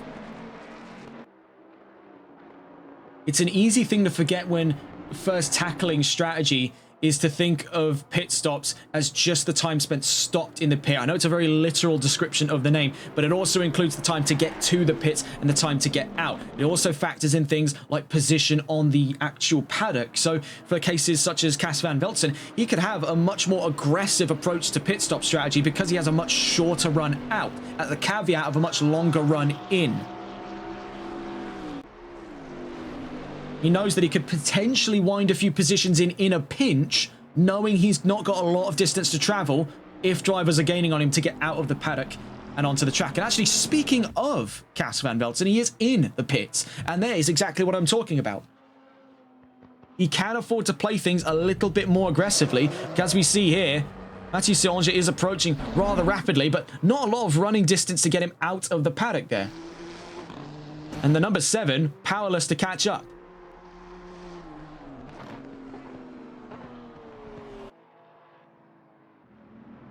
You see here for Tanguay and LeBay, either of them, are they considering the run into the pits? No. I'd say we've easily got maybe one, maybe two more laps on this one. I was gauging it. It would be around lap 28 in my own predictions here, but we'll see exactly what the case is for Tanguay and LeBay. We have seen either party to trim slightly above or slightly below that 50% mark depending on the length of the lap. Now, of course, you can't always have it down to an exact science, and in their case it won't be. They'll either be coming in with 1 minute left to go before the halfway or 1 minute after the halfway, so it's a case of what do they want to risk in this. There's really only two factors to consider so far. Axel Cassier is quite some distance behind, about 29 or so seconds away from these two, so all they have to focus on right now is each other. I'm sure that's exactly how they'd prefer it given the stakes of the championship as of right now. The 96 is in. There goes Casey Miles. We'll see here for Cas van Velzen. He's emerged in 8th place, is ahead of Mathieu Solange in the number 7. In terms of the gap he currently holds, it is quite a sizable one away from the nearest car on track.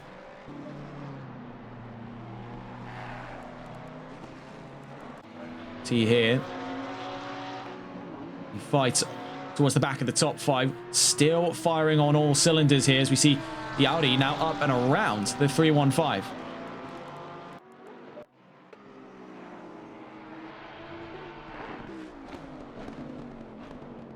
And part of me is almost regretting not putting money on him being able to overtake in the next 10 minutes because he has gone and done that.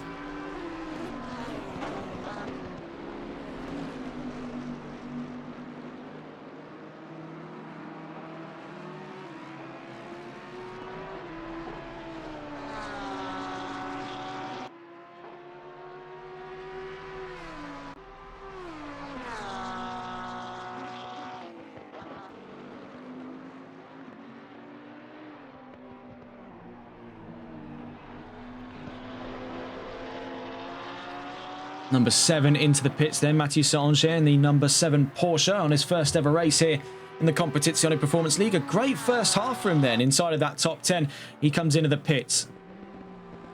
Watching from the point of view of these two, just briefly here, we also see that the number 30 and the number 119 have stayed out, so they are gunning towards that 59-minute entry bracket.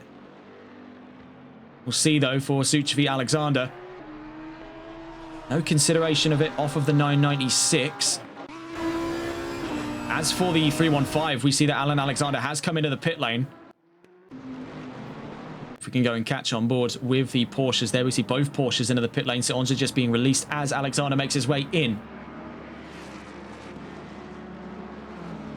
What's good about a track like Suzuka as well, like a handful of tracks on the ACC roster, it's a very short pit lane as well, so you can afford the right to be a little bit more ambitious with pit stop strategy. It's not a case like, for example, with Spa, where you do have to dedicate a decent wad of time to just a single pit stop. It can make or break your performance, the timing of it all, because of the tremendous amount of time spent taking to actually get to your pit box. Whereas here, it's very quick in, very quick out.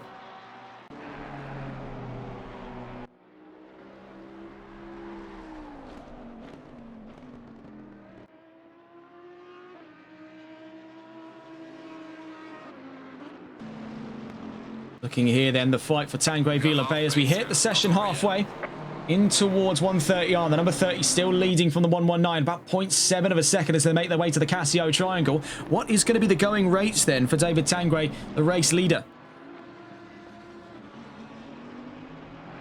Is he coming into the pits? We can see there he's angling it in, so he's going in before Bay. So now for Bay, this is going to be a case where he has to maximize the amount of time now.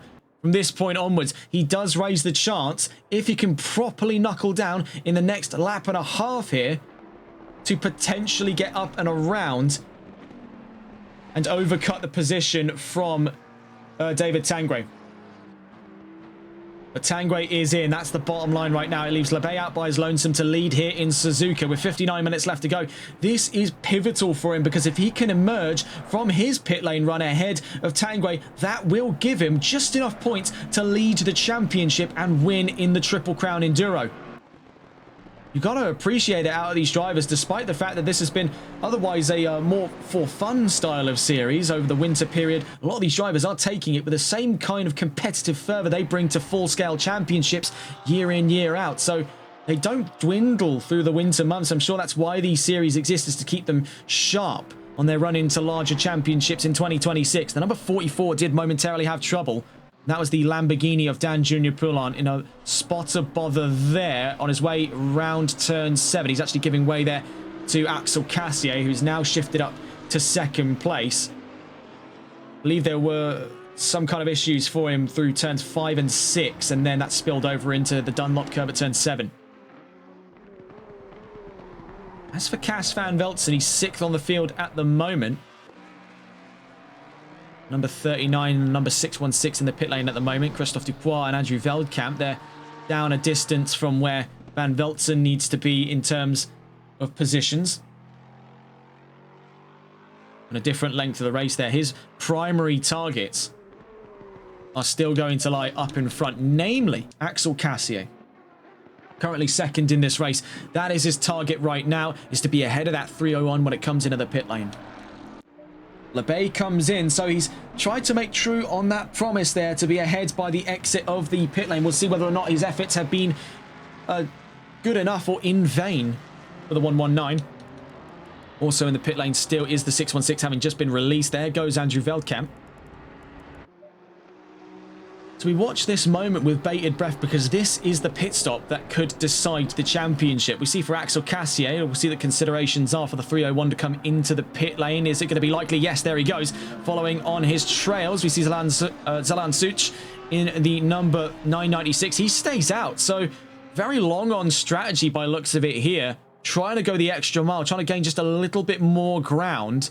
Alan Alexander, mind you, has pitted quite some time back. It does leave him and Brooklyn Donkin as seemingly the only two drivers who have yet to go into the pit. As for David Tanguay, he makes his way down to the Casio Triangle.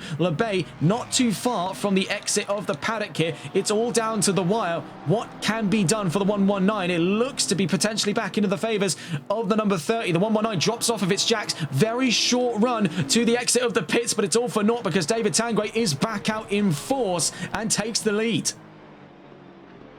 Close, but no cigar there. Tanguay had strategy down to a T. 56 minutes left to go in this race, and he's back into the lead in the number 30 Bentley. I say that as more of a provisional lead, as we are still considering, of course, if we're talking actual, literal leads right now, it is in the hands of Zalan Such in the 996 and Brooklyn Donkin in the number 17. Those two lead this race, but under strategy, they'll miss out to Bay and Tanguay. in the topic of two on what is going to be that new front row in a moment's time. It is Tanguay leading that charge. The data a little bit slow to correct, but there we see it finally update. Out through the Degnas we go.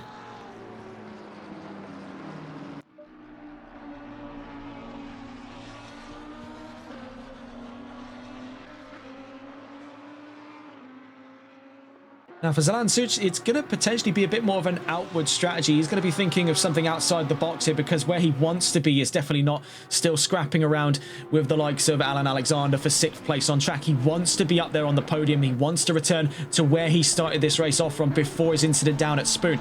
All of this has been building back into a return to the podium. It's going to take something seriously out of left field to put him back into that top 3. So there is definitely method to the madness we're seeing here by Zalan Such, and we'll wait to see exactly how effective it will be. 54, just under 55 minutes left to go here in Suzuka. What has been a very exciting opening half. We see here down through the Casio triangle and into the pit lane goes Brooklyn Donkin, leaving Zalan Such as the only driver left to have yet taken a pit stop. Dan Junior Poulin is into the pits as well, despite having what looks to have been taken a pit stop already. He's into the pits right now with his Lamborghini number 44.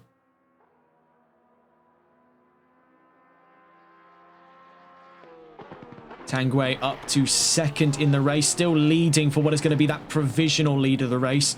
And we're talking strategy alone, so that's one less hurdle to clear before he's back up to the big P1. Looked like a little bit of struggle there for the Bentley of LeBay. It was a little wide through turn 1, slower out the exit of turn 2. 119, perhaps feeling a little bit of the pressure now. Growing distant from the 30.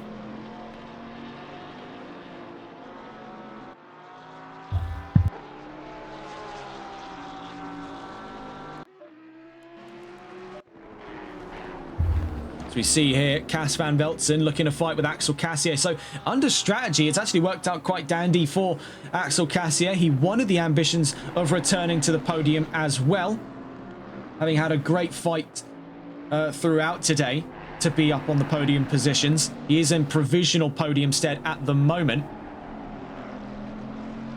The 420 in pursuit, currently for 4th on track. And when we see that 996 come into the pits, it's likely to ascend to 3rd. We'll stay on board, though, with the Nissan of Cas van Veltzen pursuing here Axel Cassier. These two reunited in their conquest of 4th place. Out through the Degnas we go.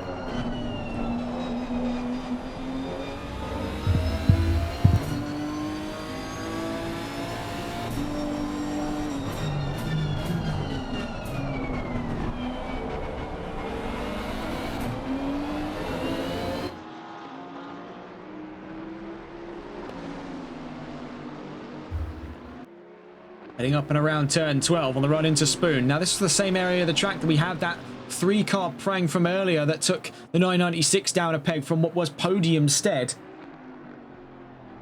We see here up the inside goes Van Veltzen, holding the outside is Axel Cassier in a straight line getaway race here. It really is up in the air as to who's going to be the faster one. We see the Nissan carrying more momentum, but the Bentley's got more top end, so it is going to be very, very close. Could it be the move we've been waiting for? No. Going up from around the outside, trying to switch back for an early apex there. You saw the definite ambitions for Axel Cassier. The Cas van Veltzen holds on to 4th place. No news yet of Zalan Such's entry to the pit lane. Still out on track on his way down towards turns 10 and 11. Now, I don't think this saga has come to quite a stop just yet. Looking back over the rear view, you can see how close Axel Cassier is to Cas van Veltzen. He does stand a potential chance here to challenge through Sector 1. You can see it starting off there at the first curve. The front end and back end weren't exactly following each other one-to-one there. We did see almost sliding through the first part there for Axel Cassier, really pushing his Bentley to the limits here over the Nissan of Cas van Veltzen.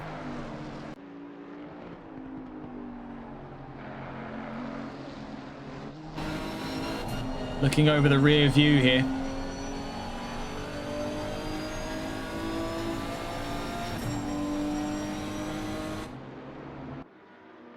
In through the Degnas we go. Almost completely skips the first curve.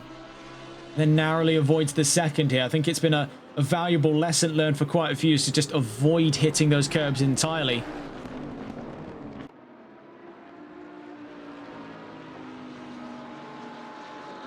The 996 is into the pit. So for the number 30, David Tanguay is set to move back into the official lead of this race with 50 minutes to the checkered flag.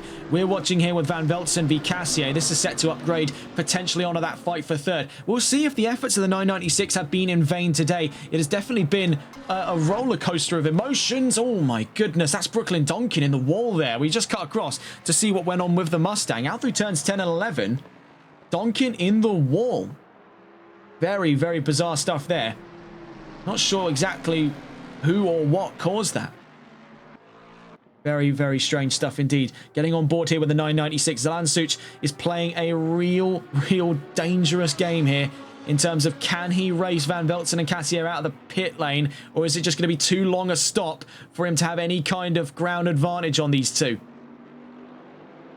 You see he's about to drop off the jacks here, but the 420 and the 301 are already up and around him by the time he gets the car up and running. He's dropped down to 5th place, but not for nothing here. He is looking to be a little smidge there up the road from Alan Alexander. You can see he's right alongside Dan Jr. Poulon on the run in towards turn 1. Poulon looking to unlap himself from Alan Alexander. Ultimately, Alexander gets the position over Poulon.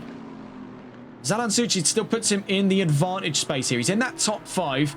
He's got a chance here, with Van Velzen and Cassier still at each other's throats, to potentially capitalize on the fight ahead.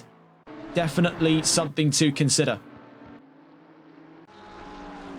In terms of Tanguay and Lebay, this is the largest we've seen the gap in quite some time for them both on the same stretch of the track here. 5.4 seconds between the 30 and the 119. Meanwhile, for Van Velzen and Cassier, it's the fight of third place at long last for these two. The number 30 picks up a drive-through penalty. So that, if I'm not mistaken, is David Tanguay. The race leader has picked up a drive-through penalty. The number 39 next to pick up a drive-through. That would be for Christophe Dupois, but that is the worst possible news for the race leader. David Tanguay may have just lost his chances of the championship in one fell swoop. Down towards the Casio Triangle he goes. He stays out.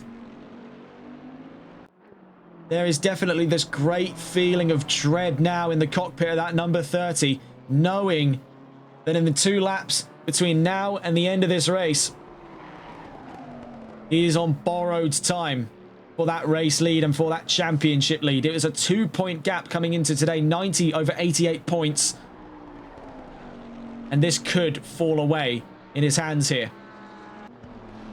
Back on with the fight of third place then. Soon to be potentially a fight of second. We'll stay on board with Axel Cassier. We'll be back in just a moment's time.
In the time we were gone, huge incident there for Cas Van Velzen, having dropped now down 5 seconds now onto the nose of Zalan Suits. For Axel Cassier, this is absolute pay dirt.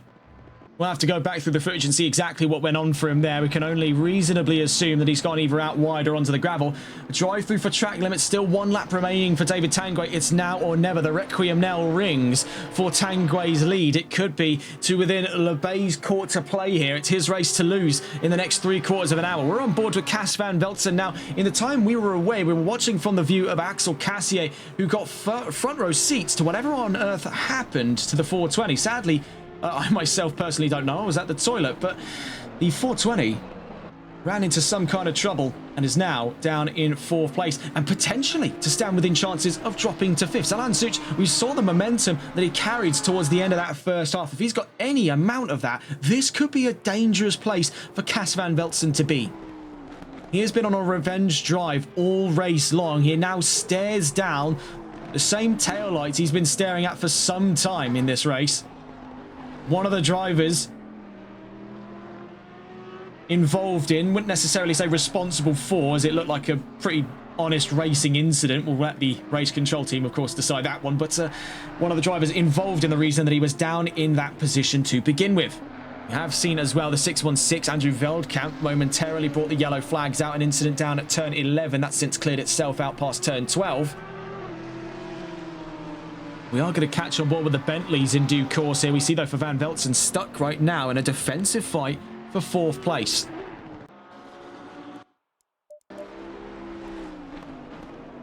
Tanguay will have to serve this drive-through penalty coming up.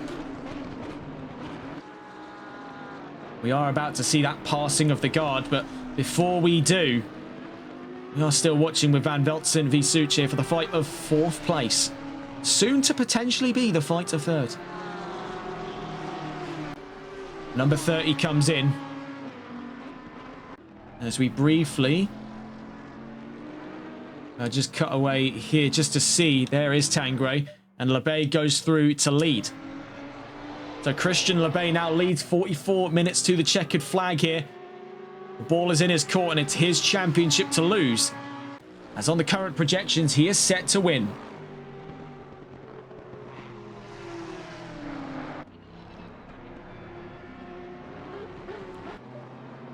It's fair. Axel Cassier not too far up the road after that incident. We're about to see Zalan Such really starting to pressure Cas van Velzen for position on track here, all for 4th place. Looking over the rear view, it's not a particularly long-winded glance to see the Audi right alongside him here, giving him the lights. He knows that position that you hold on to.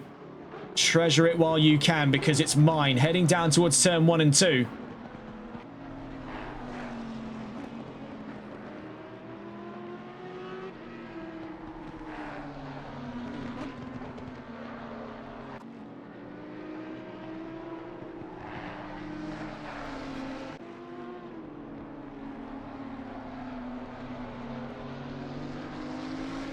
So as we approach the final 43 minutes of racing, getting on to the final 40 minutes after what has been so far coming up on an hour and 20 minutes of racing here in the final round of the Triple Crown Enduro by Competizione Performance League. We also see just recently in the pits there, after his incident down at turn 11, there goes Brooklyn Donkin on his way into the pit box at the moment in the number 17 Mustang.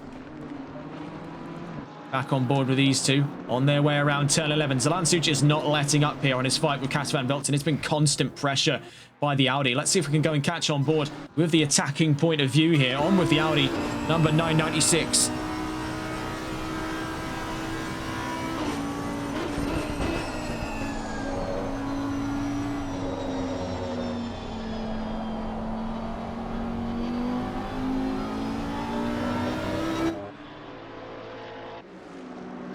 In terms of straight line speed, we know the Nissan is a tad faster than the Audi. Zalan Such acutely aware of this. On his way through 130R, he's just waiting for one slip there out of Van Velzen. We are very curious here, so we are going to go look back through the footage once this broadcast wraps. I really am rather curious to know what did happen there for Cas van Velzen. Also, for those of you who were tuned in from HCCL, we would like to update you as well. I know it's been quite late into the race, but obviously towards the end there was a bit of a, what sounded like a bit of a, what would be the word, a scuffle in the background with one of my many dogs. They're fine. I feel the need to reassure you on that. They just play fight all the time, and it's a real pain because, well, guess who has to hear it through the microphone? You do. And so do I. But oh well, it's the qualities of owning pets. They make noise. Lots of it. Remarkably. You see here, momentarily held up by traffic. Andrew Veldkamp takes the trip onto the gravel here. so that Cas van Velzen can continue his charge from 4th place. Salan Such not letting up through the Degners.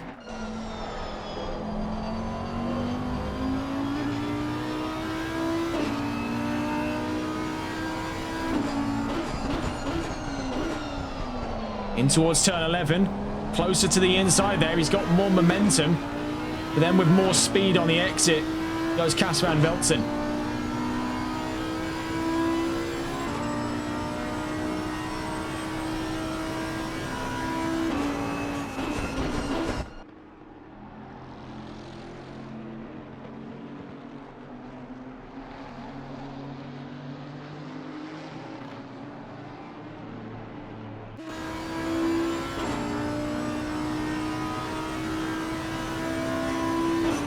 So coming up on the last 40 minutes of racing, this is where everything stands right now. Labey leads, Tanguay second, Cassier third, Van Velzen down to 4th from 3rd for an incident that we captured on here, but I personally didn't see. So you know at this time more than I do as to what exactly has happened to that 420, and I do look forward to watching it back and seeing what happened to the 420. Salan Such in 5th place, Alan Alexander in 6th with Karl Marple 7th, Brooklyn Donkin in 8th. Mathieu Sanger in 9th place ahead of Dan Junior Poulon in 10th. Casey Miles in 11th. Maximilian Schimpf in 12th. Into the pit lane as well to potentially lose position out there as we just see Andrew Velkamp up to 12th. Schimpf down to 13th. Dupois in 14th place. We've dropped 3 cars from the race start here. Actually, more than that, if I'm not mistaken. Didn't we start with upwards of coming up on nearly 20 cars, if I'm not mistaken, unless that was another race. The race from earlier on.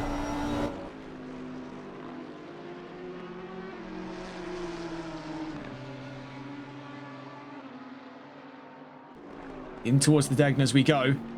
A little bit wider on the first part of 2 there, but keeping things tucked in for the second part. Cas van Velzen, what he's had to sacrifice, though, was the momentum that he's been carrying by the bucketful here. He's going to have to defend the inside away from Salan Such, but looking for the later apex here. The Audi has got the run for it. He's got the grip, but has he got the speed is the question there in the fight of V10 v V6. Those twin turbos in that VR38 are doing God's work for Cas van Velzen to keep that GTR up in front. It is not going down in front of the home crowd, not without a very good fight here.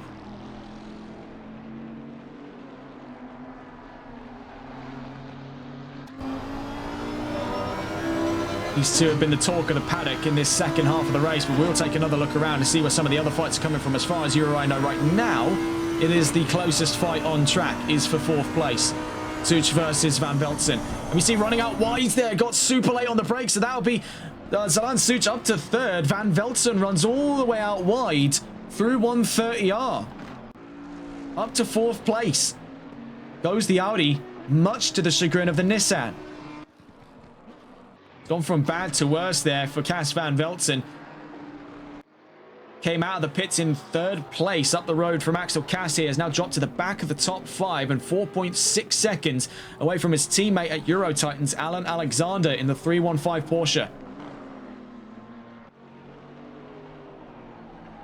In terms of the gap right now, it's 19 seconds and potentially to climb even further between Labey and Tanguay.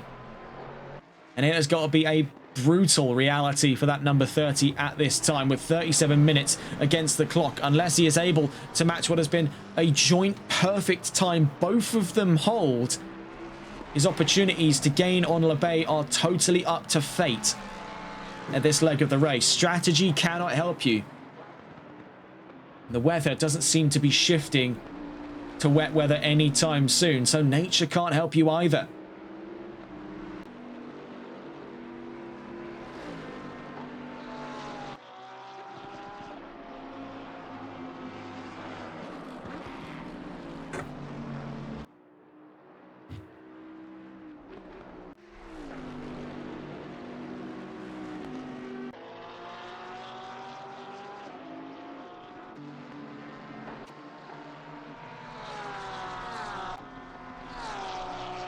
In terms of that gap, last time we observed it between Van Velzen and Alexander was 4.6 seconds.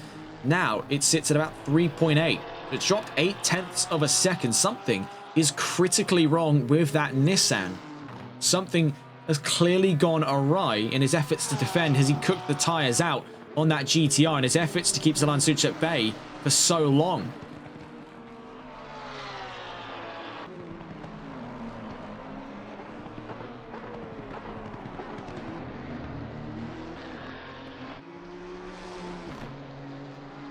With 35 minutes left to go, things are not looking particularly grand for Cas van Velzen at this time. We're on board with Alan Alexander with Porsche, making his way down the opening straight. A phenomenal soundtrack from that 4-litre flat-six engine. Possibly the most iconic note in GT racing.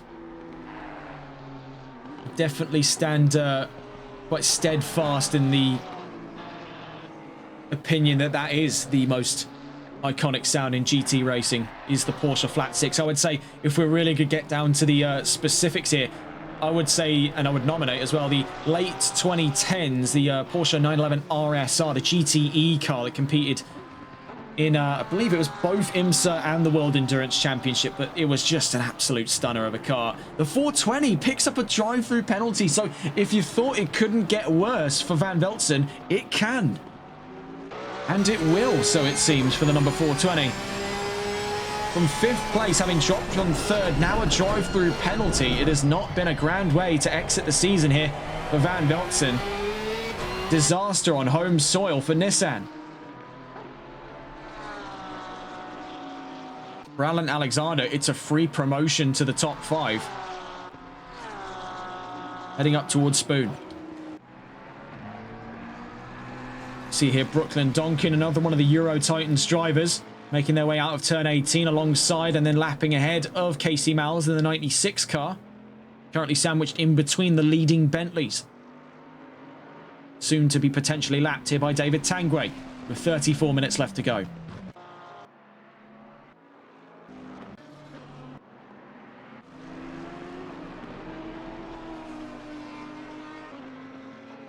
And if my eyes are not deceiving me, I'm sure we're all seeing the same thing here, but take a look at those gaps and take more notably a look at those times. Went over a second faster in the last lap and 2.7 seconds and closing. Zalán Such stands upon the precipice to potentially fight in the closing 30 minutes of racing here in Suzuka for a podium to return to the position he held after a brilliant start at the start of this race nearly an hour and a half ago. The 420 is in to serve that drive-through penalty. Van Velzen drops out of the top 5 entirely. And the number 420 Nissan.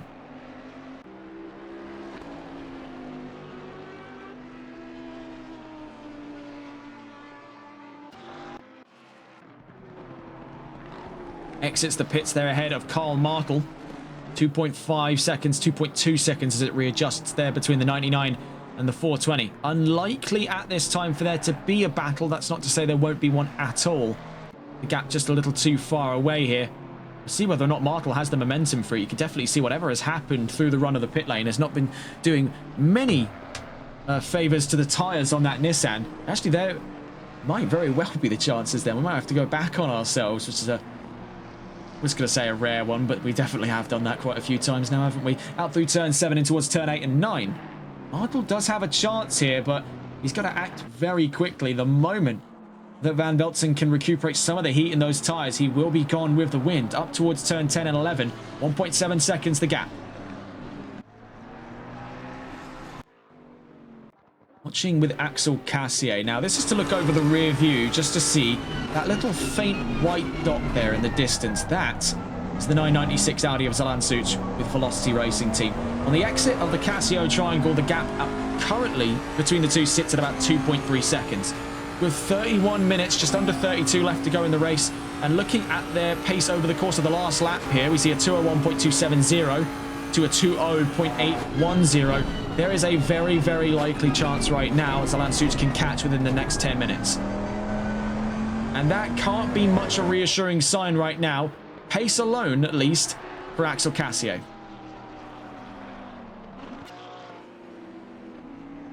Because he will once again be forced to defend for his life here, for that podium at the end of the season. He won't be trying to turn down the option to walk away from round 3 with a podium as part of a historic Malwar Racing 1-2-3 and a Bentley 1-2-3 right at the very end of round 3. More on that in a moment, though, because yellow flags out down in Sector 2. The number 39 Lexus in trouble. It's Christophe Dupois.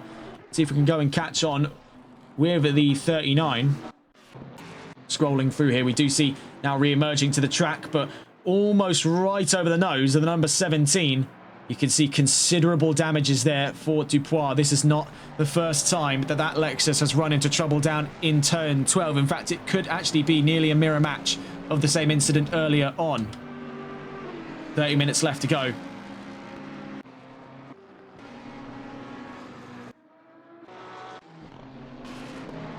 In terms of the Martel v Van Velzen fight, I would still say it could be on the cards here.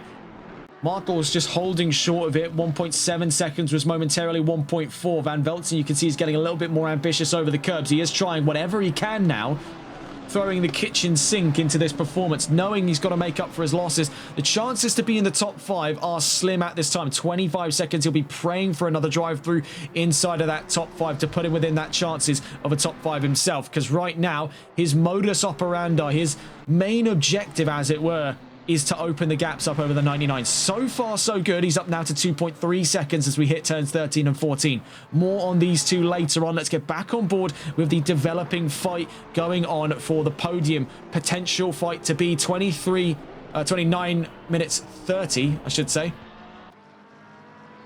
before the end of this race. The gap just having dipped beneath the 2-second barrier.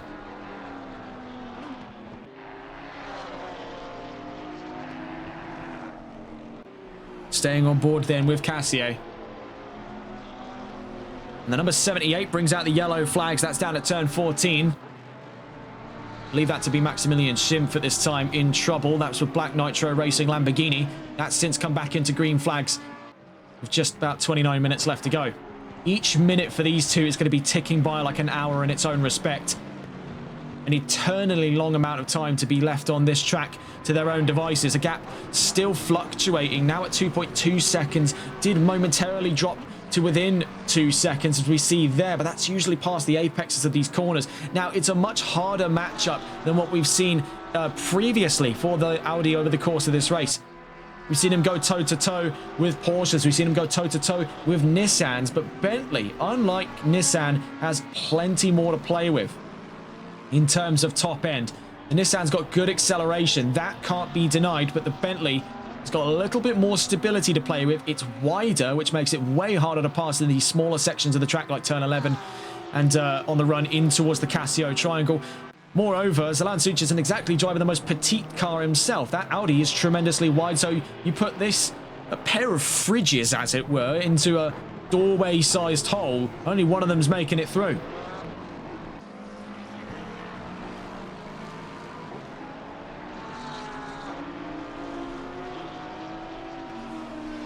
Just seeing, tuning in the chat as well, Byron Forrest joining us here in the last 27 minutes of racing. Welcome to the chat. It's been quite an exciting race indeed. Plenty of twists and turns in the final chapter of the Triple Crown Enduro. It's definitely been quite a pleasure to cover this one. It's been an exciting little mini-series, and as mentioned earlier on in the stream, you'd have thought for what is technically much less of a high-stakes championship, you'd think the drivers would maybe pump the brakes a little. We'd have maybe a bit more of a playful mindset about it, but no, the drivers have brought all to the same fighting fever that they have week in, week out in mainstay championships, and they brought it into this condensed little tournament here, this three-parter through the Christmas to New Year's period. And on the second race for TRTN in 2026, it does not disappoint in the slightest. Out through to turn 8, then to turn 9. You can see Zelan Such is slingshotting that Audi through the Tegnas now. It is a desperate performance here by the 996 to hunt down Axel Cassier. But now with a wad of traffic in his way, it is not going to be an easy endeavour for the Audi. Currently caught between him and the Bentley. The new driver on the block, the number 7, Mathieu Solange. Also see joining us in chat there, Jason Bush as well, showing support for the Malwar Racing team. Now they stand upon the chances of a 1-2-3 finish here in the final chapter of the Triple Crown. But right now, the one set to potentially interrupt that balance has been hunting down the man on screen, Axel Cassier. From behind, you can see there the 996 lurking around. That's Salan Such with Velocity Racing Team. Now, he had a great start to this race some nearly hour and 40 minutes ago. But I was ultimately involved in an incident involving himself, Cassier, and Cas van Veltzen down at turns 13 and 14 that set him down a path down towards, I think, about 6th or 7th place. And from the word go there, it's been a climb back up to the podium for the Audi. The Hungarian driver behind the wheel has been moving like a man possessed in his efforts to pursue the podium. You've got to hand it to him here. He has really gone above and beyond in that Audi. Much like the Bentley's an unorthodox choice of machine in the modern scape of ACC's meta. And it is quite the delight to see these two going head-to-head absolutely flat out. We see Casey Miles there allowing Axel Cassier through, but he does run a little bit out wide through turn 1 and 2 at the first curve. Miles is in a very tough spot here because he has got to move over. Well, technically, he doesn't have to move over because endurance rules dictate otherwise, but at the same time, he is trying to move over and allow Salan Such through, but it is creating a bit of a buffer zone here, now up to 1.8 seconds as we make our way through turn 6 into turn 7. Out through the Dunlop curve, Salan Such will not be happy, but nonetheless, he still has plenty of time to play for. Originally, we had it predicted he could potentially catch within 10 minutes, but because of that traffic, it has definitely put a bit of a hamper on it here. Unless he can absolutely storm up to 3rd place in the next 4 minutes, we'll have to wait just a little while longer before we see anything worthy of a podium fight in the final round of the championship. Speaking of championship fights, the race started with David Tanguay in the lead after a resounding final lap pole position for the number 30. That put him in great stead coming into this race, but it's all come apart for him amidst one drive-through penalty. He held the race lead over Christian Lebey's head for the majority of this race, but one drive-through has cost him the championship. The two were divided by 2 points coming into this round. Looking at the scoring charts, we bring this up here as we stay on board with Axel Cassier. It will be a points division here of 3 points from 1st and 2nd. Bear in mind, these two will both be gaining an extra point because of that flying lap. So no one driver in this argument holds advantage. They are both gaining an extra point, meaning they are both still divided by 3 points apart. Lebey will, if they hold on to this fastest lap, mind you, gain 55 points. And Tanguay will be gaining 52. That's still a gap of 3. And looking back to the odds screen that we had here just earlier on in today's race, in order for Lebey to win, he has to outscore by at least 2 to equalize, but then moreover 3 to overtake. And that's no competition there. It doesn't go down to an investigation over who had the average better result, considering neither of these two drivers have yet to win a race. And even if it came to be that, it would still be in Lebey's court to play. So regardless of if Tanguay can then usurp the fastest lap and then only have it a 2-point gap, he still hasn't won the race, and considering neither of them have until today, it would go into Lebey's favor to win the championship. This has been one of the most exciting ends to, albeit a very short series, but the stakes are incredibly high. They entered this round 90 points to Tanguay, 88 to Lebey. It was really up in the air. And then if we look on a wider scale here, if we want to talk just raw maths, the entirety of the top 10, had all of them shown up, could theoretically have won this championship today. Realistically, we were more in the conversation of about 3 or 4 drivers. That would then branch down to include drivers like Salan Such, currently pursuing Axel Cassier and dangerously close to being in the fight for 3rd now, and Vincent Simard, who sadly couldn't join us today. Their previous result, 4th place in round 2 at Monza. 22 minutes left to go. They say time flies when you're having fun, but time really does stand still when you're watching a fight like this, because it is so tense between that 996 and the 301. Any which way it could go through these corners. And as we've seen with several fights today, it can turn almost immediately. The 616 we've just been told there, incident for the 616 of Veldkamp through turns 6 and 7. They're out of this race. That was the straw that broke the camel's back. It brings the tally of drivers down to 13 drivers in all before the end of racing here.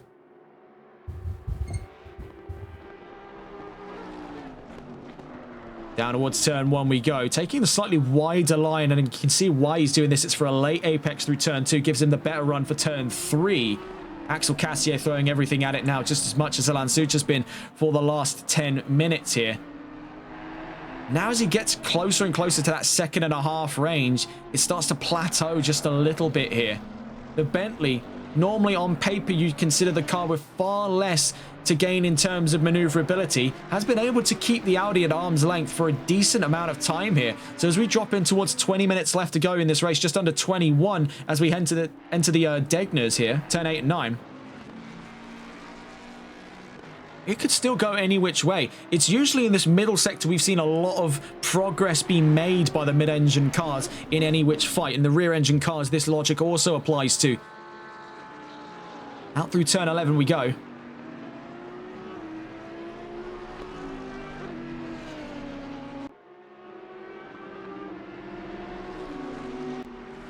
We've been watching for Cassier for some time. The 44 in trouble. Yellow flags down in sector 1. We go and get a look on board here. There's Dan Junior Poulon in 10th place. He rejoins the track. It looked like just a spot of bother for him there out of turns 5 and 6. Green flags back out for 20 minutes of racing still to follow. We're now on board with the attacking point of view here. Back on with the Audi of Zalan Such in the 996. Out through 130R. He's got such clear line of sight there over the Bentley. It's so easy in this situation to become locked in, just to sort of tunnel in on your target, lose sight of the world around you. That's where we've seen a lot of mistakes appear for drivers over the years. As we enter 2026, we're on the advent to our 3rd year anniversary as TRTM. We began operations officially around September of 2024. We've been streaming for some time before that as TRR, having worked with GHR and internally with the TRR Sprint Series and Formula 1 Series of times gone by. But as we know ourselves today, and as you know us today, we're coming up on that 3rd year.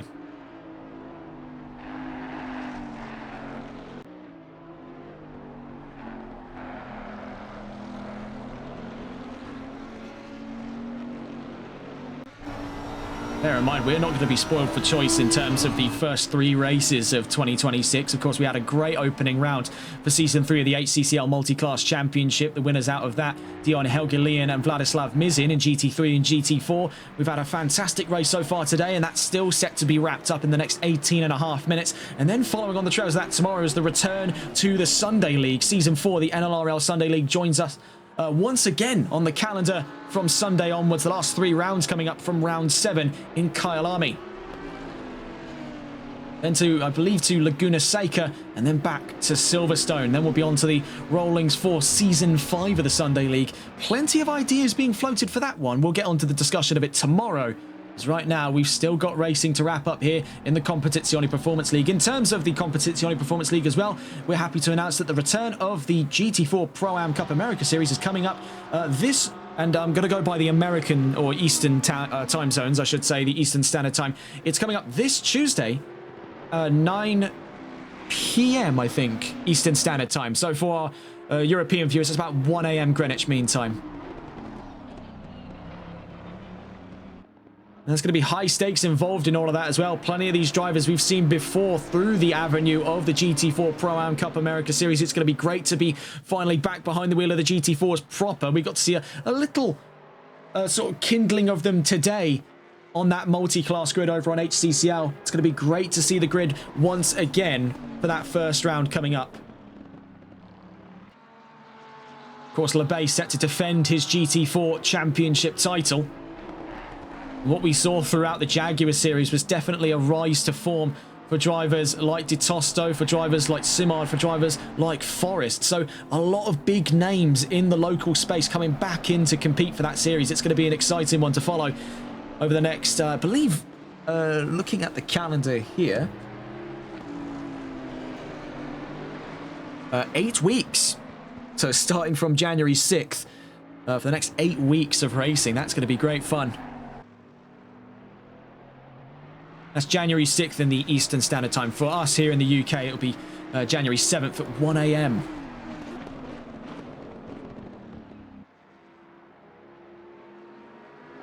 Still watching then, Zalan Such, and this is very firmly now in the fight for the podium. Make no mistake of it. What we are seeing here in the closing quarter hour of racing to follow here in Suzuka could be one of the greatest fights of this series. Super high stakes stuff to be had here between Cassier and Such. These two have had fantastic races so far, and it can only end one way. 119 still leads the number 30 in second, but this is all for third.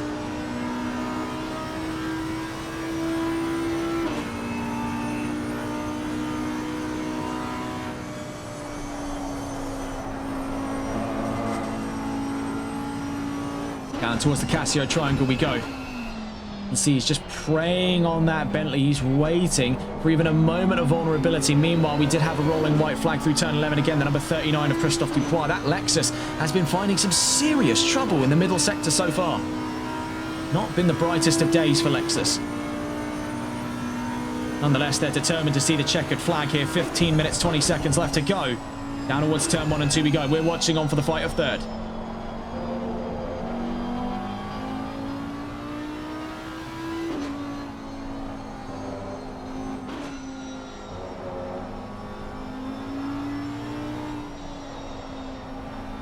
It's a very curious case as well when you think that, yes, Audi on paper has better rotation.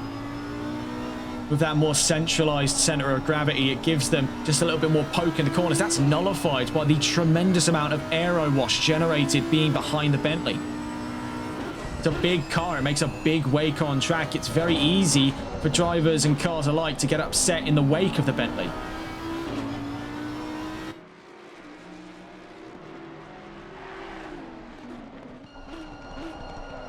You see here, heading in towards turn 11, it's been the access point for many of fights today.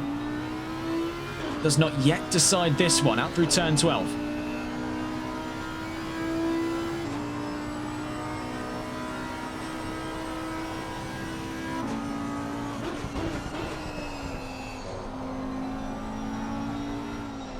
And towards turn 14, both of them stepping out. It's a half spin there for Zalan Such. That got very dicey there. Let's get a look at that on the replays just very quickly. Both of them had trouble for grip out of turn 13 into turn 14. You can see there, starts for Cassier, then follows for Such, but much more extreme in the case of the Audi, of course, because of its mid-mounted engine. Causing the car to swing much, much harder over the rear axle than it would be for the Bentley, where a lot of the weight is still positioned over the nose.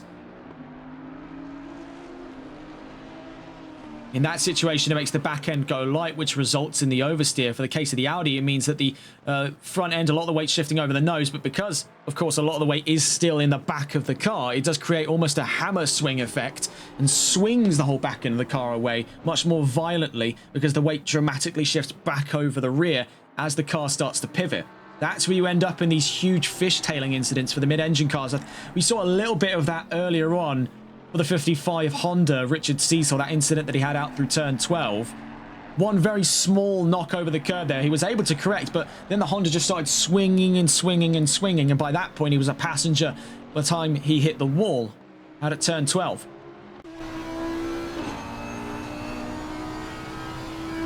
What it has done is create a bit of a buffer here. Once again, Cassier v Such.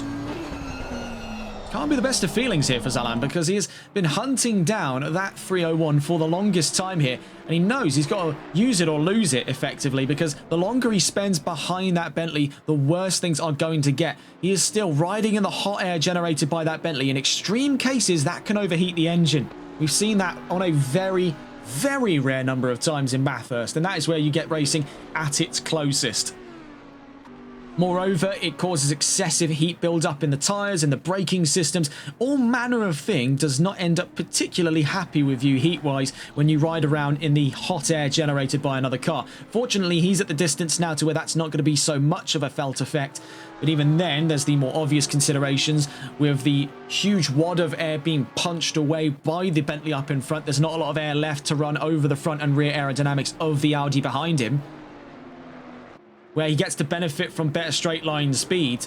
He suffers all to the same in terms of cornering. It completely nullifies the point of having a car with a mid-mounted engine in this situation.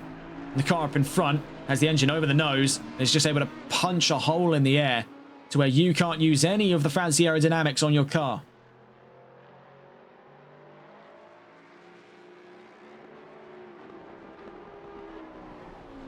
It still does rather puzzle me that neither of these two manufacturers make GTs anymore.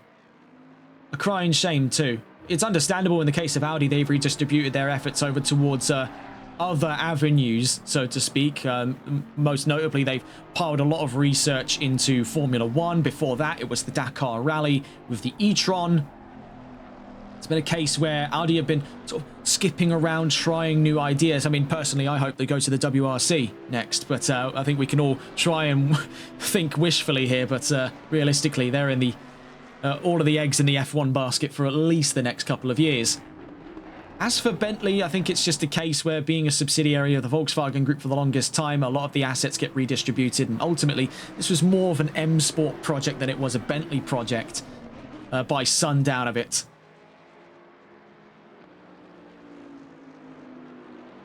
There are other hopes, of course, with resurgence of manufacturer interest in the Le Mans Daytona Hybrid and Le Mans Hypercar category, that Bentley could potentially return to rekindle on their victories at Le Mans in 2003 with the Speed 8.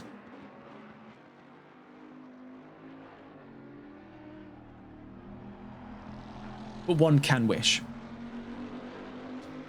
We'll catch on with these two in due course. Let's take a look around the field here as we drop in to the final 10 minutes of racing. Looking at the current standings of things, it is still a joint fastest lap between Lebay and Tanguay, with it currently pitched for Lebay to win by a single point over David Tanguay in what has been all down to the wire here. Now, I want to point this out. The gap has dramatically dropped down since he emerged from his drive-through penalty. The gap now 10.1 seconds, but with 10 minutes, 9.5 to be more specific, left to go, the chances for him to bring that down to a level pegging here on the run into a corner is very, very thin, given how consistently these two have matched each other throughout today's race. I think case in point, you can see that because they hold both the fastest lap down to the 1,000th. It's the first of its kind of an all-purple front row. Then behind them, Axel Cassier in third. We can see Zalan Suchis now picked back up on some of the momentum here from fourth place to try and tackle the Bentley for third by the end of today's race. Alan Alexander in fifth, with Cas van Velzen down to sixth.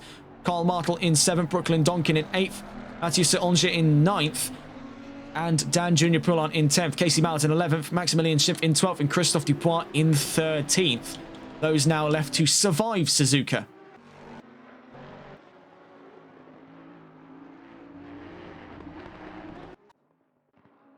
Trying to catch on board here with the Bentley now defending in this fight. Axel Cassier.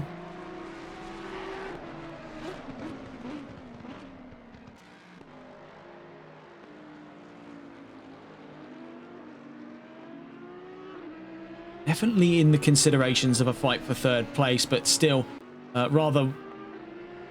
almost a rather biased, lopsided fight we're seeing here, where the Bentley has got a lot of control. The Audi is the one vying for it on the way in through turns 13 and 14. Cassier has played a very successful defense game for the longest time here.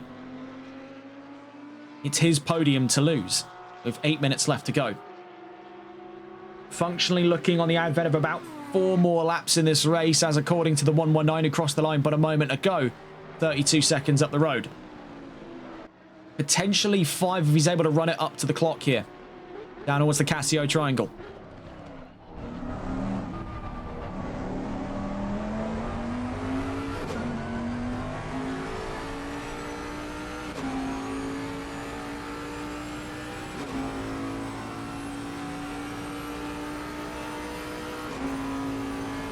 I went back and double-checked my notes as well. The Bentley is in fact a twin-turbo. Originally speculated, though didn't outright say, that it is a single-turbo. I think I said that, judging off the sound, it could have been. But no, it's a twin-turbo. I think it would be a bit foolish in the modern day. You know, it is the year 2026. When this car was released, it was 2018. No one really did single turbos in GT anymore. They always wanted to offset the lag generated from a single turbocharger with a second equally sized turbocharger.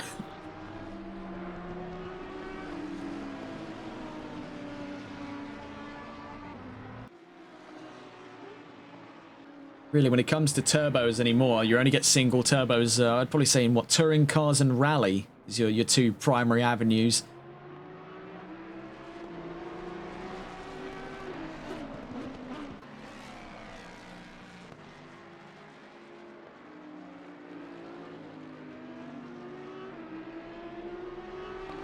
That continued fight of third place. Cassier still holds all the cards here. 0.8 of a second behind him. Kept at ample length for a great deal of this race. You've got to hand it to Cassier here. The consistency on display for the 301 to keep that Audi at bay for as longest of a time that he's had so far is really quite something. Now, there is a fight going on behind we want to take a look at here. Van Velzen versus Alexander. This is for 5th place on track. Two of the Euro Titans cars potentially sparring here in the closing moments of today's race. Alexander defending from his teammate in the 420, Cas Van Velzen, who earlier on this week, just before the New Year's on December 30th, took the race win for VSR in the Interleague Series, the 2 Hours of Silverstone. That was ran between VSR Phoenix, now having rebranded to just VSR. We'll speak more on that on Wednesday, coming up with the return of VSR Phoenix. Or so I'm told. And that was ran between them, Race Club UK, and Simplay Motorsport. Ultimately, Van Velzen emerged victorious in the very same Nissan you see right now, admittedly clad in the colours of VSR. Now chases down his own teammate, who also competed in that race. These two having competed under different names before. I believe Alan Alexander competes under... I'm trying to double check this one here. I'm pretty sure this one... He used to compete under Soviet Mario. I had him mixed up for a little while when it came to aliases with the Blue Frog. That's Kieran Rodd, another Euro Titans driver. And of course, Cas Van Velzen's competed under Elite Cassie since Season 7. For the sake of brevity, we call them by their usernames, just to make things a little bit more concise, because not every viewer tuning into a broadcast there is going to know them by name, so it's just easier to read from the screen. It's also just easier for us as well. That ongoing fight for 5th still rages on. We just want to take a look briefly back in to the fight of 3rd, just to get updates there from Kassievi Such in that 3rd place fight. Nothing to report so far. So we do have now a war on 2 fronts, sliding his way out of turn 7. Alan Alexander performing a little bit of stunts here right towards the very end. The final 4 minutes of racing here in Suzuka. Van Velzen right on his tail now in through the Degners. You can see just hiding under the spoiler. I suppose under the wing, I should say, of that Porsche is the Nissan of Cas Van Velzen. In towards turn 11 we go. You can hear it in the engine very faintly. I don't know if it'll pick up on the stream audio there.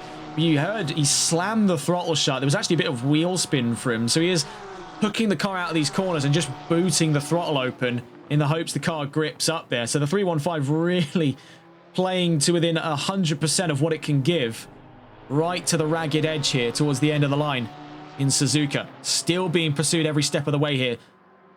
Once again, V6, V flat 6. Quickly looking back here, Kassievi Such, and it is getting closer and closer and closer every time we catch on with these 2.3 of a second now. It is very, very tight in that battle of the podium. Heading down to the Casio triangle. Bear in mind, the Nissan could have a chance here to strike on the Porsche. A little bit of a step out there for Alexander on the exit of turn 17. Now out through turn 18. Back on to another lap here. Lap 57 we're coming up on with 2.5 minutes to spare. The Nissan does have a chance. He's got him for straight line speed, but it's going to go around the outside, perhaps to tuck it in for a very late apex in the first curve. He is looking for it, but can't find the space too early on. Out through turn 2, Alexander holds position. Looking back here through turn 11, there could be some side-by-side action, but none to be found there. Out through turn 11 in towards turn 12 for Kassievi Such.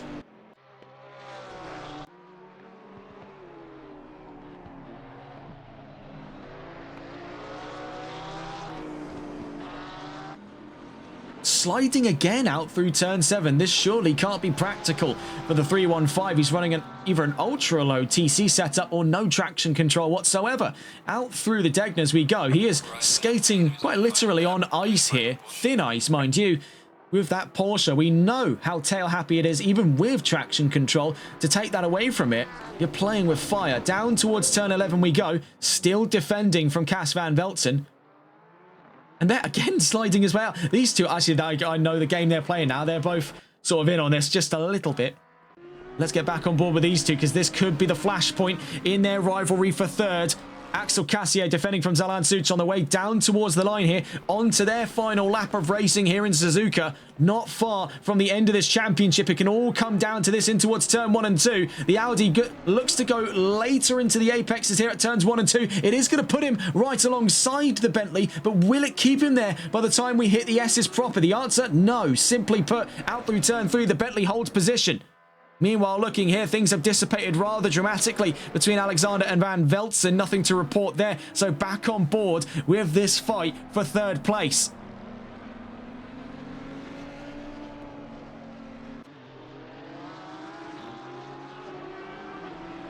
Let's see if we can get the attacking perspective of things as well here. Back on board with the Audi. Not far from the line, we'll be getting on board with Christian Lebay, and it's going to be an all too familiar conversation we've had with him many a time, where he is looking to be the champion here of the Triple Crown Enduro Series. Heading down towards turn 10 and 11. Zalan Such still in pursuit.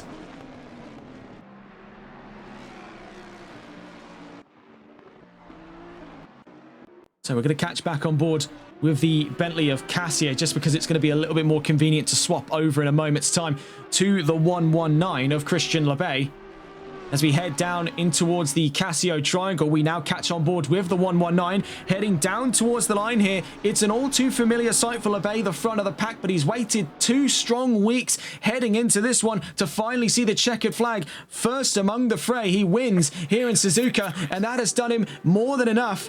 Hanging on by a hair's width there, 4 seconds at the end of this race between himself and David Tangre. He has done more than enough in this time to find himself the champion of the Triple Crown Enduro Series. Then let's get a look on with how things pan out for the saga of third place. It has been super close fighting between the 301 and the 996, and it all comes down to the wire here. It's a Malois 1-2-3. Axel Cassier comes to the line to join himself alongside Lebay, alongside Tangre to the line.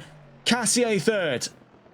A brilliant, brilliant performance indeed. We'll get the full result out in a moment's time. Let's get on board with how things are faring with the Euro Titans crew here towards the back of the top 5. Alan Alexander almost toying with Van Velzen. Are these two just playing alongside one another? Could it be an exchange of position down to 130R?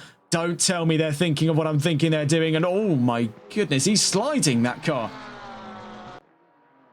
Well, you got to hand it to him. He did hold on to it. Oh, no, he didn't. Oh, my goodness. Worst timing ever. In towards Casio. Oh, what a bizarre end to the race we've just seen there in this delightful little mini-series. Did not skip on the theatrics, no doubt. Down towards the line, Alan Alexander, 5th place here in Suzuka. Sliding his way to the line there. You've got to hand it to Van Velzen. He did go for the slide, and I almost thought he held it. But, no. No. He met a very, very brief visit to the tyre wall.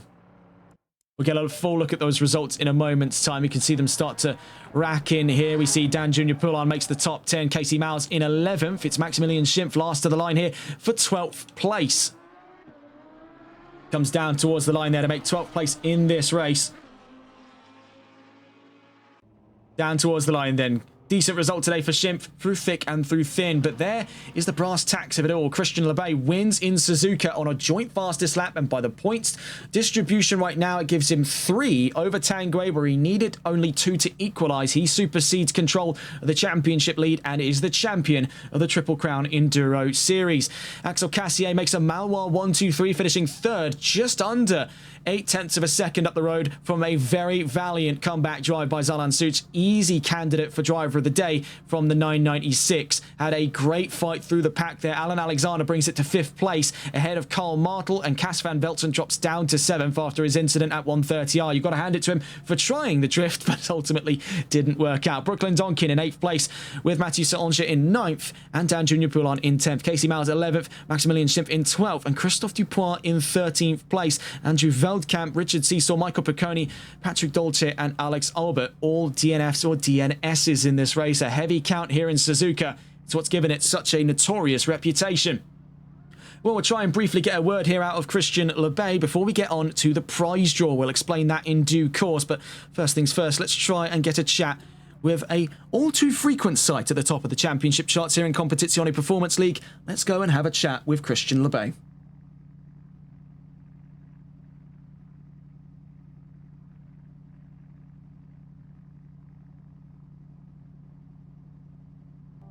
Christian, it's Regan from TRTN. 3 times now we have crowned you a champion here in the Competizione Performance League, albeit this is a mini-series, but it's got to feel all to the same satisfying after the performance you've had today. Sorry, my mic was off. Yeah, very tired for today. For today, you know, the race was belonged to Tanguay because I missed my pits again. You know that? Well, it seems that fate has smiled upon you this day. Of course, that drive-through was mighty unfortunate for the 30, but you've shown great resolve, and it's been one of the most bizarre results we've seen, a joint fastest lap. We've never seen a driver do that before. Both you and Tanguay held on to the fastest lap, and it's the first time ever that 2 drivers across the checkered flag both holding that purple placard. That is a very bizarre one indeed. Yeah, it was crazy. The first 60 minutes of the race, the pace between me and Tanguay was exactly the same. To around 1 second, almost all the 60 minutes. So when I saw the fastest lap belong for me and him, the Bentley, I was like, what the... I find that very funny, but it was really a good race today, and that participate in the Triple Crown Series. Less attendance today, but you know, it is what it is sometimes, so we are very happy, and that's everyone. Well, it's certainly a way to start 2026. New championship under the belt there, the 3rd time in Competizione Performance League championship history we've covered here on TRTN. First time in the GT4s, 2nd time in the Jaguars, and now 3rd time on the trot, so it seems. It's going to be an exciting one running into the GT4s. Oh yeah, the GT4. Can't wait for the GT4 championship. It's I think all drivers wait for that championship a lot. It's gonna be very competitive. A lot of old face from the championship from season 1 will be there. So we got a lot of expectation on track that it's gonna be very high in competition level, and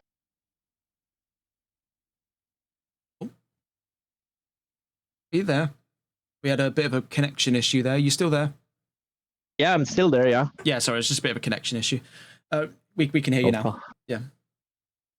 No problem. Yeah, what I said is what about the GT4 championship. A lot of expectation coming from the season 1 right now, going to season 2. A lot of old face will be there from the first season, so it's going to be very high in competition on the grid for sure. Well, fantastic result for you today. Looking forward to the GT4 Championship. We'll hopefully speak to you again soon then. You've got a championship to defend coming up.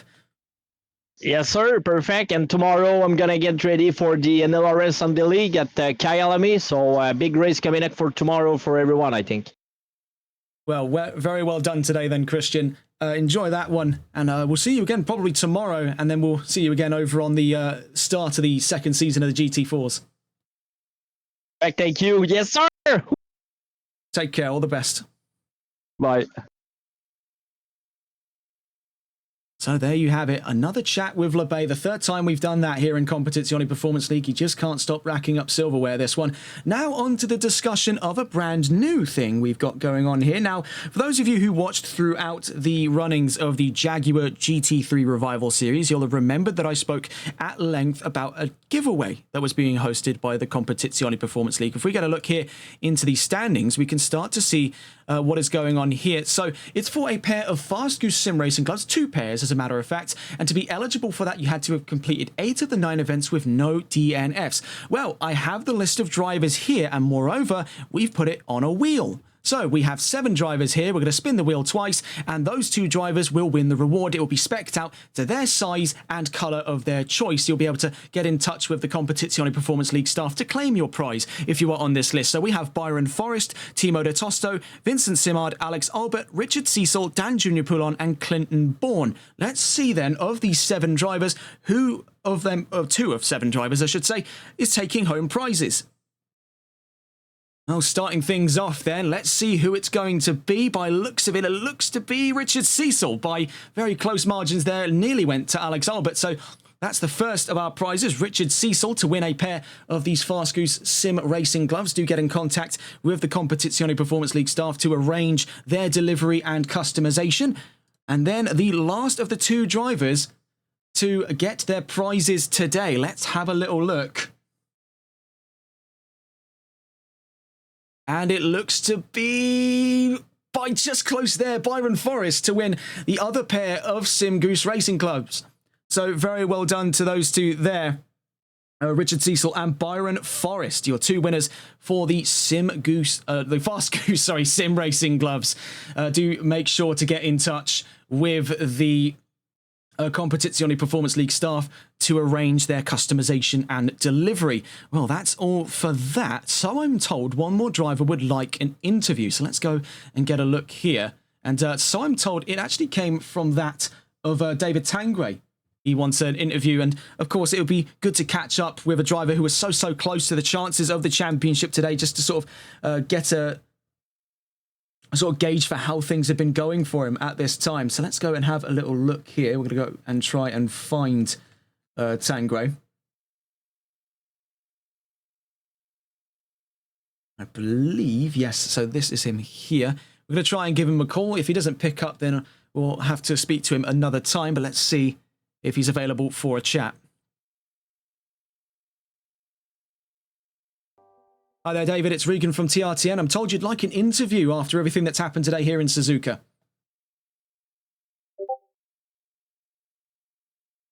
Oh, he appears to have his microphone muted.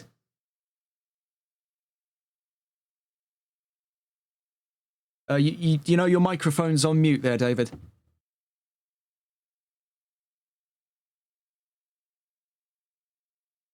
Oh. Do bear with us, folks. Having a little bit of technical difficulties here. Hello, hello. Oh, there we go. Hello there, David. It's Regan from TRTN. I'm told you'd like an interview after how things have gone today here in Suzuka. Yep. It was a very nice race. A close battle between me and Chris Labey. Shame about the drive-through, but we had a really good first stint. I felt very good in the Bentley today. Really in control of the car. The last 3 races have been really good for me, but I would have liked to win this race. But yeah, that's it. And so I'm told, I'm just taking a look through the driver list here to see you'll be competing with Chevrolet next season. So I'm told in the GT4s. What's that going to look like for you? Obviously, the first time we saw you was with Aston Martin.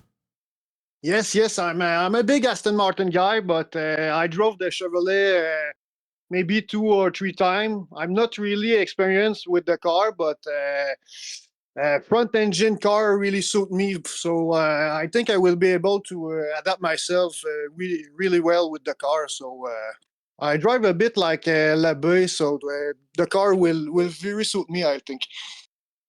Looking forward to see how that's gone. It's unfortunate what's happened for you today, but you put on a really good performance. And you're actually part of a first ever record. Both you and Labey are the first ever on TRTN history to hold a joint fastest lap at the end of a race. So that is really quite a bizarre accolade. I don't think we've ever seen that before in our about 2 or so years of operation as TRTN. And then on a grander scale, about maybe 3 to 4 years I've been doing commentary on Assetto Corsa. I've never seen anything quite like that. So very well done today. Thank you, man. Thank you. It's the first time I see this too. I think we should give half a point each. So perhaps so. Well, hopefully it's been a fun championship for you. Obviously, it's not panned out the way maybe you'd like, but still, it's been a fantastic race throughout. You put on a great performance. Had it been a slightly longer race, I'd have no doubts in my mind you could have caught up there, as it was off by only a few seconds, actually, as it drew into the end of the race between you and Labey. Yeah. It's how it goes sometimes, but I've had a lot of fun in the last 3 races, and it's a lot of it's good practice for us and for the next couple of rounds of the NLRL Endurance Series. So I think we will be ready, and we will be a team to watch in the next few rounds. Look forward to it then. Well, enjoy the rest of your day. It's been lovely speaking with you, and look forward to seeing what you can do with Chevrolet next season. Yeah. I can't wait for Tuesday. So All the best to you. Take care. thank you. Happy New Year, everyone. And Happy New Year to you. Thank you. So that was a chat with David Tanguay, the season runner-up then in the Triple Crown Enduro Series, put on a valiant performance. It was down to the wire between himself and LeBay, and what a little season this has proven to be over the last couple of weeks here, taking us through Christmas to New Year's, and that's given us perfectly the run in towards Season 2 of the GT4 Pro-Am Cup America Series. Now, to take a look into that first round coming up for our American and Eastern Standard Time viewers, that'll be coming up I think I was right in the assertion. It was 9 a.m. Not 9 a.m. Sorry, 9 p.m. Eastern Standard. For us, it's 1 a.m. Greenwich Mean Time. That'll be on January 6th for them, January 7th for us. But that first round, 60 minutes of racing coming up in Alton Park. That's going to be a fantastic one. And then a double sprint the week after in Kyalami. So it's going to be an exciting one for the Competizione Performance League. For us here on TRTN, the third race of 2026 is just around the corner. And that's the return to the NLRL Sunday League Season 4, riding on the potential chances to crown Melvin Milliston the first ever multiple-time champion in Sunday League history. But still, there is plenty left to be discussed coming up into round 7 tomorrow at the Grand Prix Circuit Kyalami on the outskirts of Johannesburg, South Africa. That's going to be a fun one for us and hopefully for you too at home. For those of you tuning in over the course of today, it's been a packed out schedule for us here. First covering the HCCL multi-class and then covering the finale here of the Triple Crown. It's been a fantastic day of broadcasting for us here. We hope you all enjoyed. Have a wonderful rest of your evening. Take care and good night.